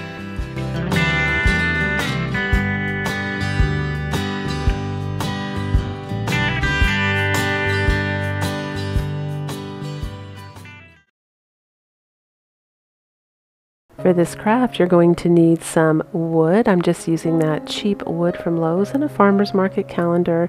And you only need 2 paint sticks. You can also use the shims, and this is the utility panel I am using. I mentioned in my previous video, I did the math, and square signs, you can get about 35 to 36 Dollar Tree signs out of there, which would cost you $36 if you bought them at the Dollar Tree. And for the rectangle signs, you can get about 38 to 40, depending on the width, out of that utility panel. So that would cost you about $40 if you get it from the Dollar Tree. So just an option for those of you that have cutting tools. This is a great way, if you see crafters just crafting with the square or the rectangle signs, to get them for far, far less than what you would pay at the Dollar Tree. The easiest way to get your paper measured for the palette is just to lay it face down on a cutting board like you see me doing here, and then lay the wood palette strips on top of it, and then make your little slice on the back, and you'll get, an approximate fit. It'll be close enough because I'm going to be tearing my edges, so it doesn't have to be perfect. My decor is very rustic, so it's all good if it doesn't have the perfect clean edges. And also, you guys, I'm going to be using school glue here. Now, I'm doing that on purpose because here's a nice little tip that you guys may find comes in handy. When you use school glue and you put your, whatever you're gluing down, you glue it down and then you hit it with a wet sponge, wrinkles happen. Whereas with Mod Podge, if you do that, it tends to help get rid of the wrinkles. Now, Mod Podge is completely different as far as structure. It's got plastic in it, and I suspect it's kind of stretchy. And that's why it just reacts different. When you hit it with water, it helps get wrinkles out. School glue does the exact opposite. It starts crunching up and wrinkling, and the paper shrivels. This is exactly what I'm going for, because what I'm going to try and imitate here is how wood bubbles up and wrinkles and lifts when it's really old. I had an old sign when I lived up in my old home area, and it had the 4 seasons, so I got snow, and the wood had paint on it. It always had a look where everything was lifting and bubbling where the snow landed all the time. So this is what I'm going to try and do with this sign, so it doesn't look like I just glued paper on it. I'm also just putting an arrow there showing you, or at least reminding you, to make sure you tear that hole off at the top so it doesn't look like a calendar. You've got to make your tear there. And now I'm starting my process here with the wet sponge. I don't know if the camera's going to pick it up, but it starts wrinkling up beautifully, and it's going to get like a shriveled look. And then when I hit it with a little bit of sandpaper, those little raised surfaces get roughed up. They look like paint chipping off. So again, this is a look I'm going for. If you guys don't want to do this, I recommend you use Mod Podge. And I do seal it with Mod Podge. Once you do this, the Mod Podge on top will have no effect whatsoever. But you need to use the glue to get the really good wrinkles. And I'm going to go ahead and switch out the paint sticks and use shims instead. And instead of 3, I'm going to use just 2. I decide that's a little bit of a different look. For those of you that have been watching my videos and you saw me make the palette sign with the apples from the calendar, that's an all year round sign that I'm going to be leaving in my kitchen all year. So I need a fall sign to replace that sign during the seasons, because I obviously am very festive, I decorate. So this is going to be the sign that does that. And I wanted to use shims because it's easy to cut. As you can see, I don't have to take it outside and saw. I can just cut it with just regular old scissors. That's, well, it goes down thinner at the end, so you can cut it with scissors when it's thin at the end. You can't cut the top. With scissors, you'll need a saw, but that's one of the great things about shims is you can adjust their size really, really easy, and they're super, super cheap to buy. And I'm just putting 2 on the back here. And then you're going to see me go ahead and take some black paint, because that's my favorite paint to make things look old and dirty and weathered, because obviously this looks too clean. Even though it's nice and wrinkled, it doesn't look like it's been outside for a long time. So I'm going to hit it and dirty it up with a little bit of black paint, including the back shims. You're going to see me hit those as well with a smaller brush so that we get a nice old, distressed, weathered looking palette sign.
You're going to need this big orange pumpkin from the Dollar Tree. It's one of my favorite ones because it's big and it comes with that big metal leaf, which I have used for a lot of DIYs. And the Farmer's Market calendar. Now you don't have to have the Farmer's Market calendar for this craft. There are plenty free printables out there for Farmhouse Fall. I think there's even a free printable with the red truck as well. So don't get upset if you don't have the calendar. You can still do this craft and it comes out really nice. Here's a little trick I just threw in there to show you guys. In case you buy these sanding blocks, I never replace mine. I just buy the cheap sandpaper that comes, I think I found like 40 of them for $1 at the Dollar Tree once. I bought the whole package and I just cut it, glue it on there, and it works great. So that's a nice little money saving tip. So you're going to take whatever image you choose and lay it down like you see me doing here and trace it out. Don't worry if you don't get all the letters or if the image doesn't fit perfectly. That's just fine. It adds more charm to that rustic farmhouse look that we're going for. Now here I am starting my favorite technique, which is to tear those edges up and make them look like they're sanded. I kind of give them a head start here by tearing. You don't have to do this. If you have a really rustic look, I think it looks best. But if your house is more modern farmhouse or chic, or maybe even industrial farmhouse, you know, even if it's rustic farmhouse, you do whatever makes you happy. It doesn't have to be done this way. It's just this is the look that I have in my house, so I'm trying to stay in the same theme, but both ways would look good. It's all good. So I'm tearing it right there. I tore out the hole, of course, at the top, so you don't notice that it's a calendar. And now I'm going to go ahead and slap some white paint. It's just apple barrel acrylic white paint down on the pumpkin. Now the reason I'm doing this is because these calendar pages often tend to be see-through, where you can see the calendar on the other side. And knowing this, I don't want it to darken up with the brown shade underneath from the pumpkin. Now that's my choice. If you don't mind yours a little darker, you can go ahead and glue it straight down onto that pumpkin. But I just wanted to start off with a light surface to try and prevent that as much as possible, because I am going to go ahead and dry brush some burnt umber over the top to distress it, and I like that contrast. So that was just my choice. You guys can do it however you want and make it happy. And it, you know, I'm using the school glue again, so if you watch my previous video, I talk about how school glue, when you put it down, you glue your image down and you hit it with a wet sponge, it actually starts to crinkle up. So it does the exact opposite that Mod Podge does. Mod Podge, when you hit it with a wet sponge, it tends to help you get the wrinkles out. But I want mine to crinkle up, because when it crinkles up, I get those little high edges here and there, and when I go to sand it and remove those edges, it helps it look a little bit more like distressed old paint on the sign instead of just paper. And I'm zooming in here to show you how you can see that calendar through it. Now I'm drying it, but unfortunately even when it dries you can still see the calendar. Now here's how I clean up the edges. I use a little sandpaper just like you see me there, and I just sand the edges to get a nice clean edge on the paper.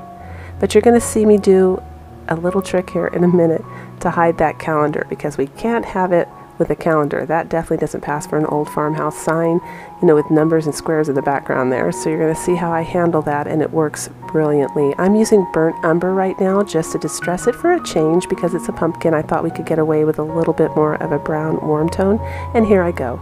You're just going to take your burnt umber or whatever color you choose to distress this with and do a nice light dry brushing over the surface. Now I'm going to zoom in on a moment so you can see how well that works. Check it out. You cannot detect any calendar markings behind that paper now at all. So just do it that way and everything will be good. You won't see anything and the sign will come up really high end for you. And now I'm just going to go ahead and seal it up with some Mod Podge.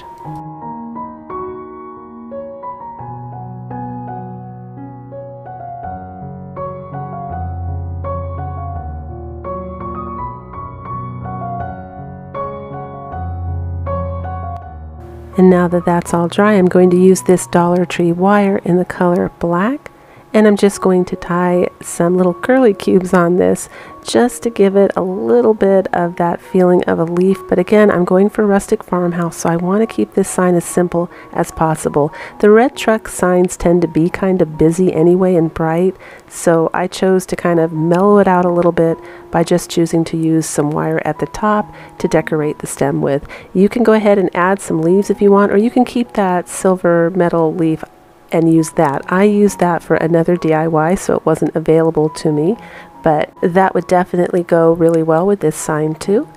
And you can also wrap your wire around whatever size pen or pencil or whatever you find to get it the size you want, if you want it a little tighter or a little looser. But here it is, you guys. I love this sign. It is so rustic farmhouse and cute, and I hope you guys get a chance to try this out.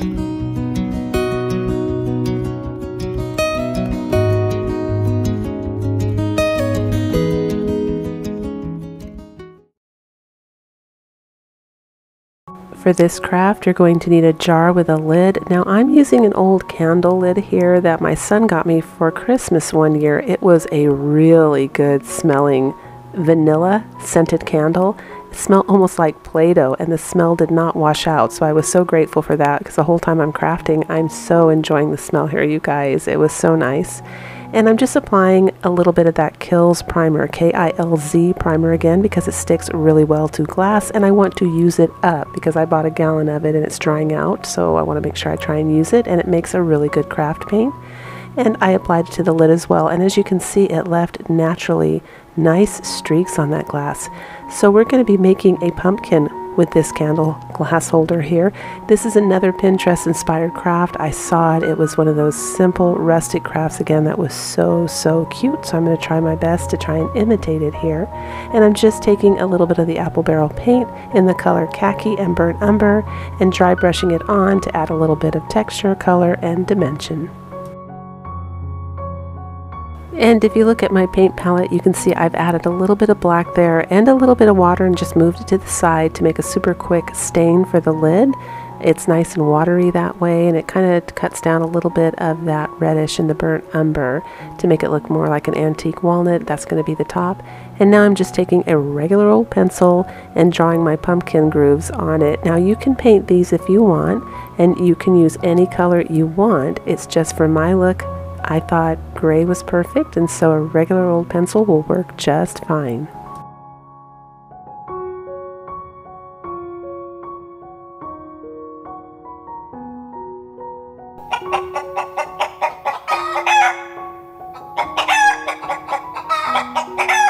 For those of you that watch my fall video with a coffee can where I made a faux wood lid and I used a wine cork and cut it at an angle to imitate a pumpkin stem, this is the other half, so it's also cut at an angle.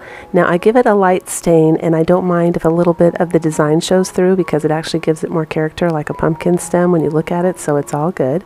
And now I'm going to take the little cutout there from the Brave calendar. I decide to Mod Podge that on because it has the same color tones. I just think that will be really cute. But the one on Pinterest did not have any imagery on it. So if you don't want to do this, or if you don't have that calendar, or you don't have an image that you want to use, don't worry about it. It looks super, super cute, just plain too as a rustic pumpkin. On Pinterest, she goes ahead and puts raffia on top of the lid and a little pine cone and some leaves, and it looks so, so sweet. This was a last minute change that I did to it, and now I just dipped my finger in a little bit of water there, and I'm just smoothing out those wrinkles and adding some Mod Podge to the lid. And I do want it to have a little bit of a rustic like brown frame here. I'm not looking for like an ink stain type thing. I'm just looking to give it a definite little frame that's painted on. I think that's so cute. And I want some raffia and leaves on the top like the one I saw on Pinterest. So I'm adding that. This is also a free DIY, you guys, if you have the jar at home, and you can always use plant life outside as well to decorate it. I used to do that all the time, and when the plant life dried out, it still looked good. It just looked different. And it's a 3-tier decor piece as well because it fits beautifully on my 3-tiered tray. Now this is one of my husband's top 3 fall DIYs, you guys. He loves this, and it did come out totally cute, and you don't need a Dollar Tree to make one.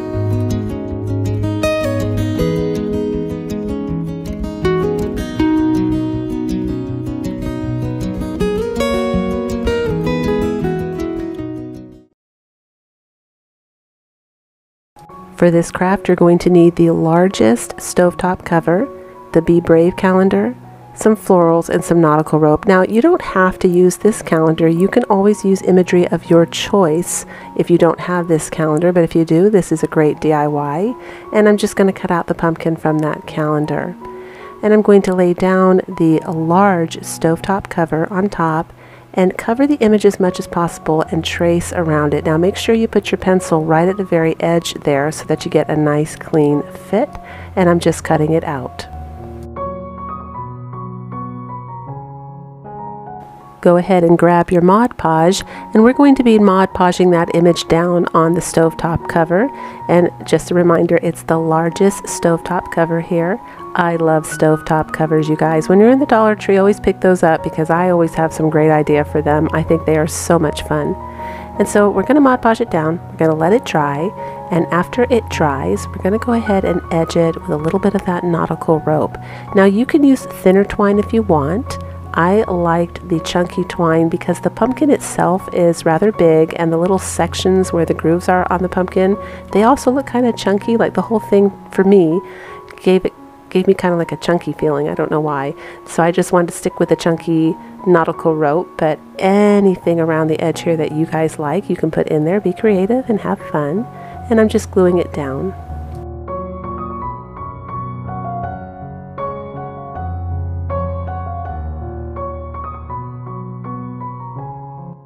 Now you will take the florals of your choosing, whatever they are, and lay it down and center it so that you get the right balance on either side with that spray coming out. And then you're going to put a little hot glue, and you're not hot gluing it to the stovetop. You need to add that duct tape I'm doing right there because that's what it's going to stick to. All you're doing is hot gluing it so that you can stick those stems together so that you have the right measurement. At least that's how I needed to do it. If you guys can do it by just looking or measuring, feel free, but I tend to do everything by eye, so for me I need to lay it down. And now I'm taking some Dollar Tree twine and I'm just going to spin it around that center to cover those stems and that hot glue. And the purpose of that twine is to make it more adhesive for the hot glue. So the duct tape creates a surface that hot glue likes, and the twine creates a surface that hot glue likes, and voila, you can hot glue it on the top of that stovetop cover without fighting it to keep it on, because otherwise it's just going to probably pop off. Now you could use a more permanent glue like an E6000. There's a couple out there now, you guys, they have lots of neat glues, but if you want to do that and wait a little bit longer, that might work, I'm not sure. And you can also use masking tape. I just chose to use duct tape this time because it was black, but honestly any hardcore sticky tape will work. And here I am taking some acorn lids that I collected last fall for my crafts, and I'm just gluing them on the bottom because I wanted a really natural rustic look. And I decide there's a little bit too much metal showing for me, so I take the Walmart twine this time and add another row on there. Now I did hold the thicker nautical rope up and it was just a little too thick. It started covering too much of the image. You know, it made the image look too far away and stuff. It was, for me, now you might like it, but to me it made it look too far away and that wasn't the look I was going for. So I went ahead and did the Walmart. It's a little thinner twine there, and I'm using a silicone makeup spatula. It's available at the Dollar Tree. If you can't find it there, it's in a link below in my description box. You can find them on Amazon. You can also find them at Walmart. And right now I'm just taking two burlap ribbons from the Dollar Tree. One is in the traditional burlap and the other one is in green burlap, and I'm just going to make a bow for the top to cover the string that I'm going to loop through on this later in the video, and that will be looped around that little handle there, and that's how I hang my little wreaths or pictures. And it does a really great job at covering up the loop there. You can see it.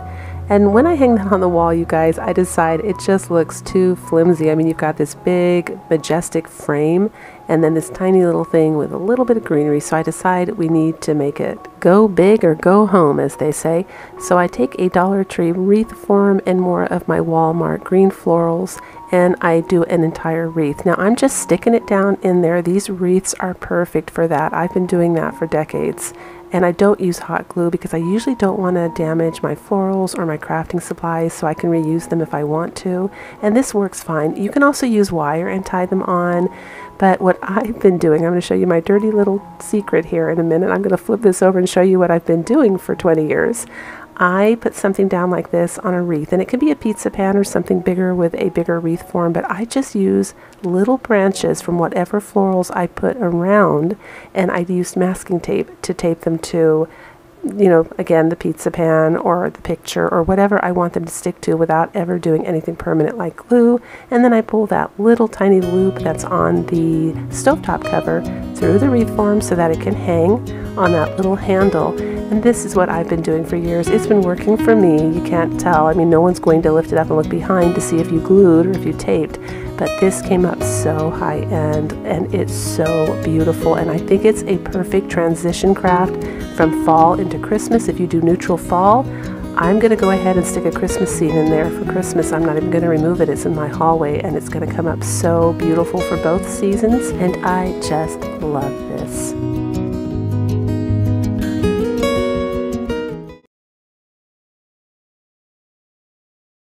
For this craft, you're going to need a pumpkin shape of some kind to trace and some material of your choosing. Now I'm using a really thin cotton mesh. It's 100% cotton. It's kind of see-through, really brilliant for going through ink printers. I'm not doing that today, but for those of you that have been following my fall series, I made some pillows that way. This is the same material. And I'm putting the little pumpkin down. That's part of that 6-pack pumpkin you get at the Dollar Tree. And I'm just going to trace it a little bit bigger than what that pumpkin is to allow a seam allowance on the side there, because I want these to have a little fringe on the edge. Now this craft goes out to the many of you who wrote me asking me to show you how I made the garland on my mantle in my early intro on my earlier videos. I show a garland that's hearts. It's made out of the buffalo check material from the Dollar Tree and some ticking stripe that I just painted on an old pillowcase, you guys. That wasn't real ticking stripe. I painted that on, and they're alternated every other. This is how I did it, but this time we're going to be making a fall/Halloween garland for my mantle. So I cut out a total of 7 pumpkins. Here I'm using a little bit of clean water, and I'm going to add just a little tiny bit of orange paint in there to make a dye. So I'm going to be dyeing these orange, and I want them to be a soft orange because I kind of like the fall colors, and I also like the neutral fall, so I've got kind of a combo thing going in my home. Nothing's really super bright or really super loud, so this was my compromise. Since these are going to be reversible for Halloween, I definitely wanted to go with orange.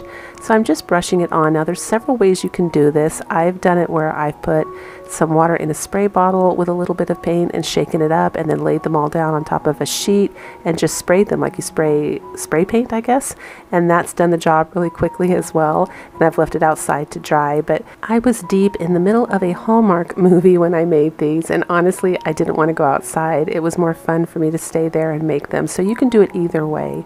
And now I'm just taking a little bit of the color Territorial Beige by Apple Barrel Paint, and I'm doing the stems, and I'm edging the edge of these little pumpkins with that color as well.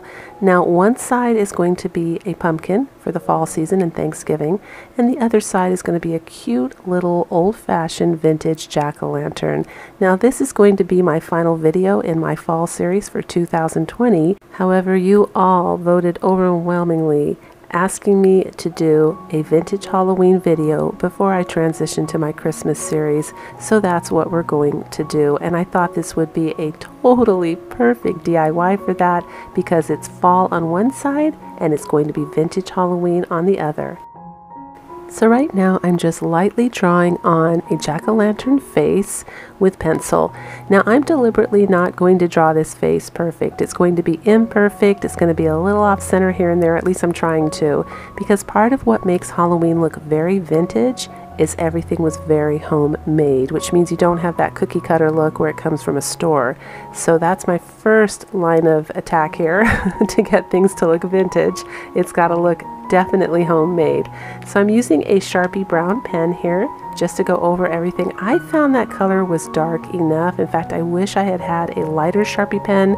I tried a gray Sharpie pen that was too light. I think black will be too dark. If you want that really strong contrast, go ahead and use black, but brown worked for me. And on this side where the pumpkin is, I decide to use the Territorial Beige paint to go over those lines. I actually think that looks more rustic, more farmhouse, and more vintage than the pen would, because the pen was darker. You know, that's great for Halloween, but for fall and Thanksgiving, I want a much softer, more mellow look on the pumpkin side.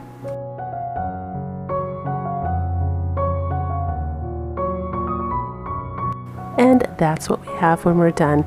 Now here's the little trick I used, because even though you don't want them exactly the same like a cookie cutter, you still need a pattern to trace. So you use the dark first ones that you made. So I'm using the one that I just drew, and the other one I will use with the painted side, and I'll put that underneath the new ones so that I have a pattern. And even though I have a pattern that I'm tracing and recreating, you can see when I laid that little jack-o'-lantern down on the right hand side, his eyes don't match exactly the one below, his teeth don't match exactly down below, so they come out just that little bit different to make them look authentic vintage, but they're enough the same that it looks like somebody tried to make a matching garland. So it just comes out super cute, and now we're just finishing it up. The next step is to glue the stem first, and then you're going to be gluing around the edges, leaving a little bit open, about 2 inches, so that you can stuff these. Now you're not going to be over packing these with filling. I'm using some filling from an old pillow that I have, but if you have cotton, that would work just fine. Just make sure you take your cotton balls apart and kind of spread them with your fingers so it's nice and wispy, so you don't get lumpy. And you're just going to put enough in there to give it a little bit of a puffy look. You're not going to do like a full round ball unless you want to. You want to do that, that's fine. Do what makes you happy. But I just want these to be ever so slightly puffy so that they look kind of cute, like little quilts right there.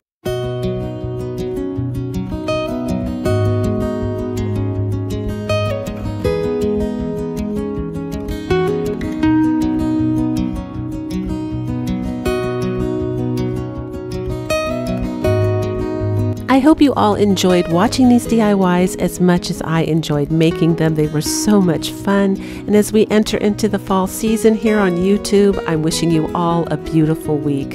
And until the next video, breathe deep, fret not, and do things that make you happy.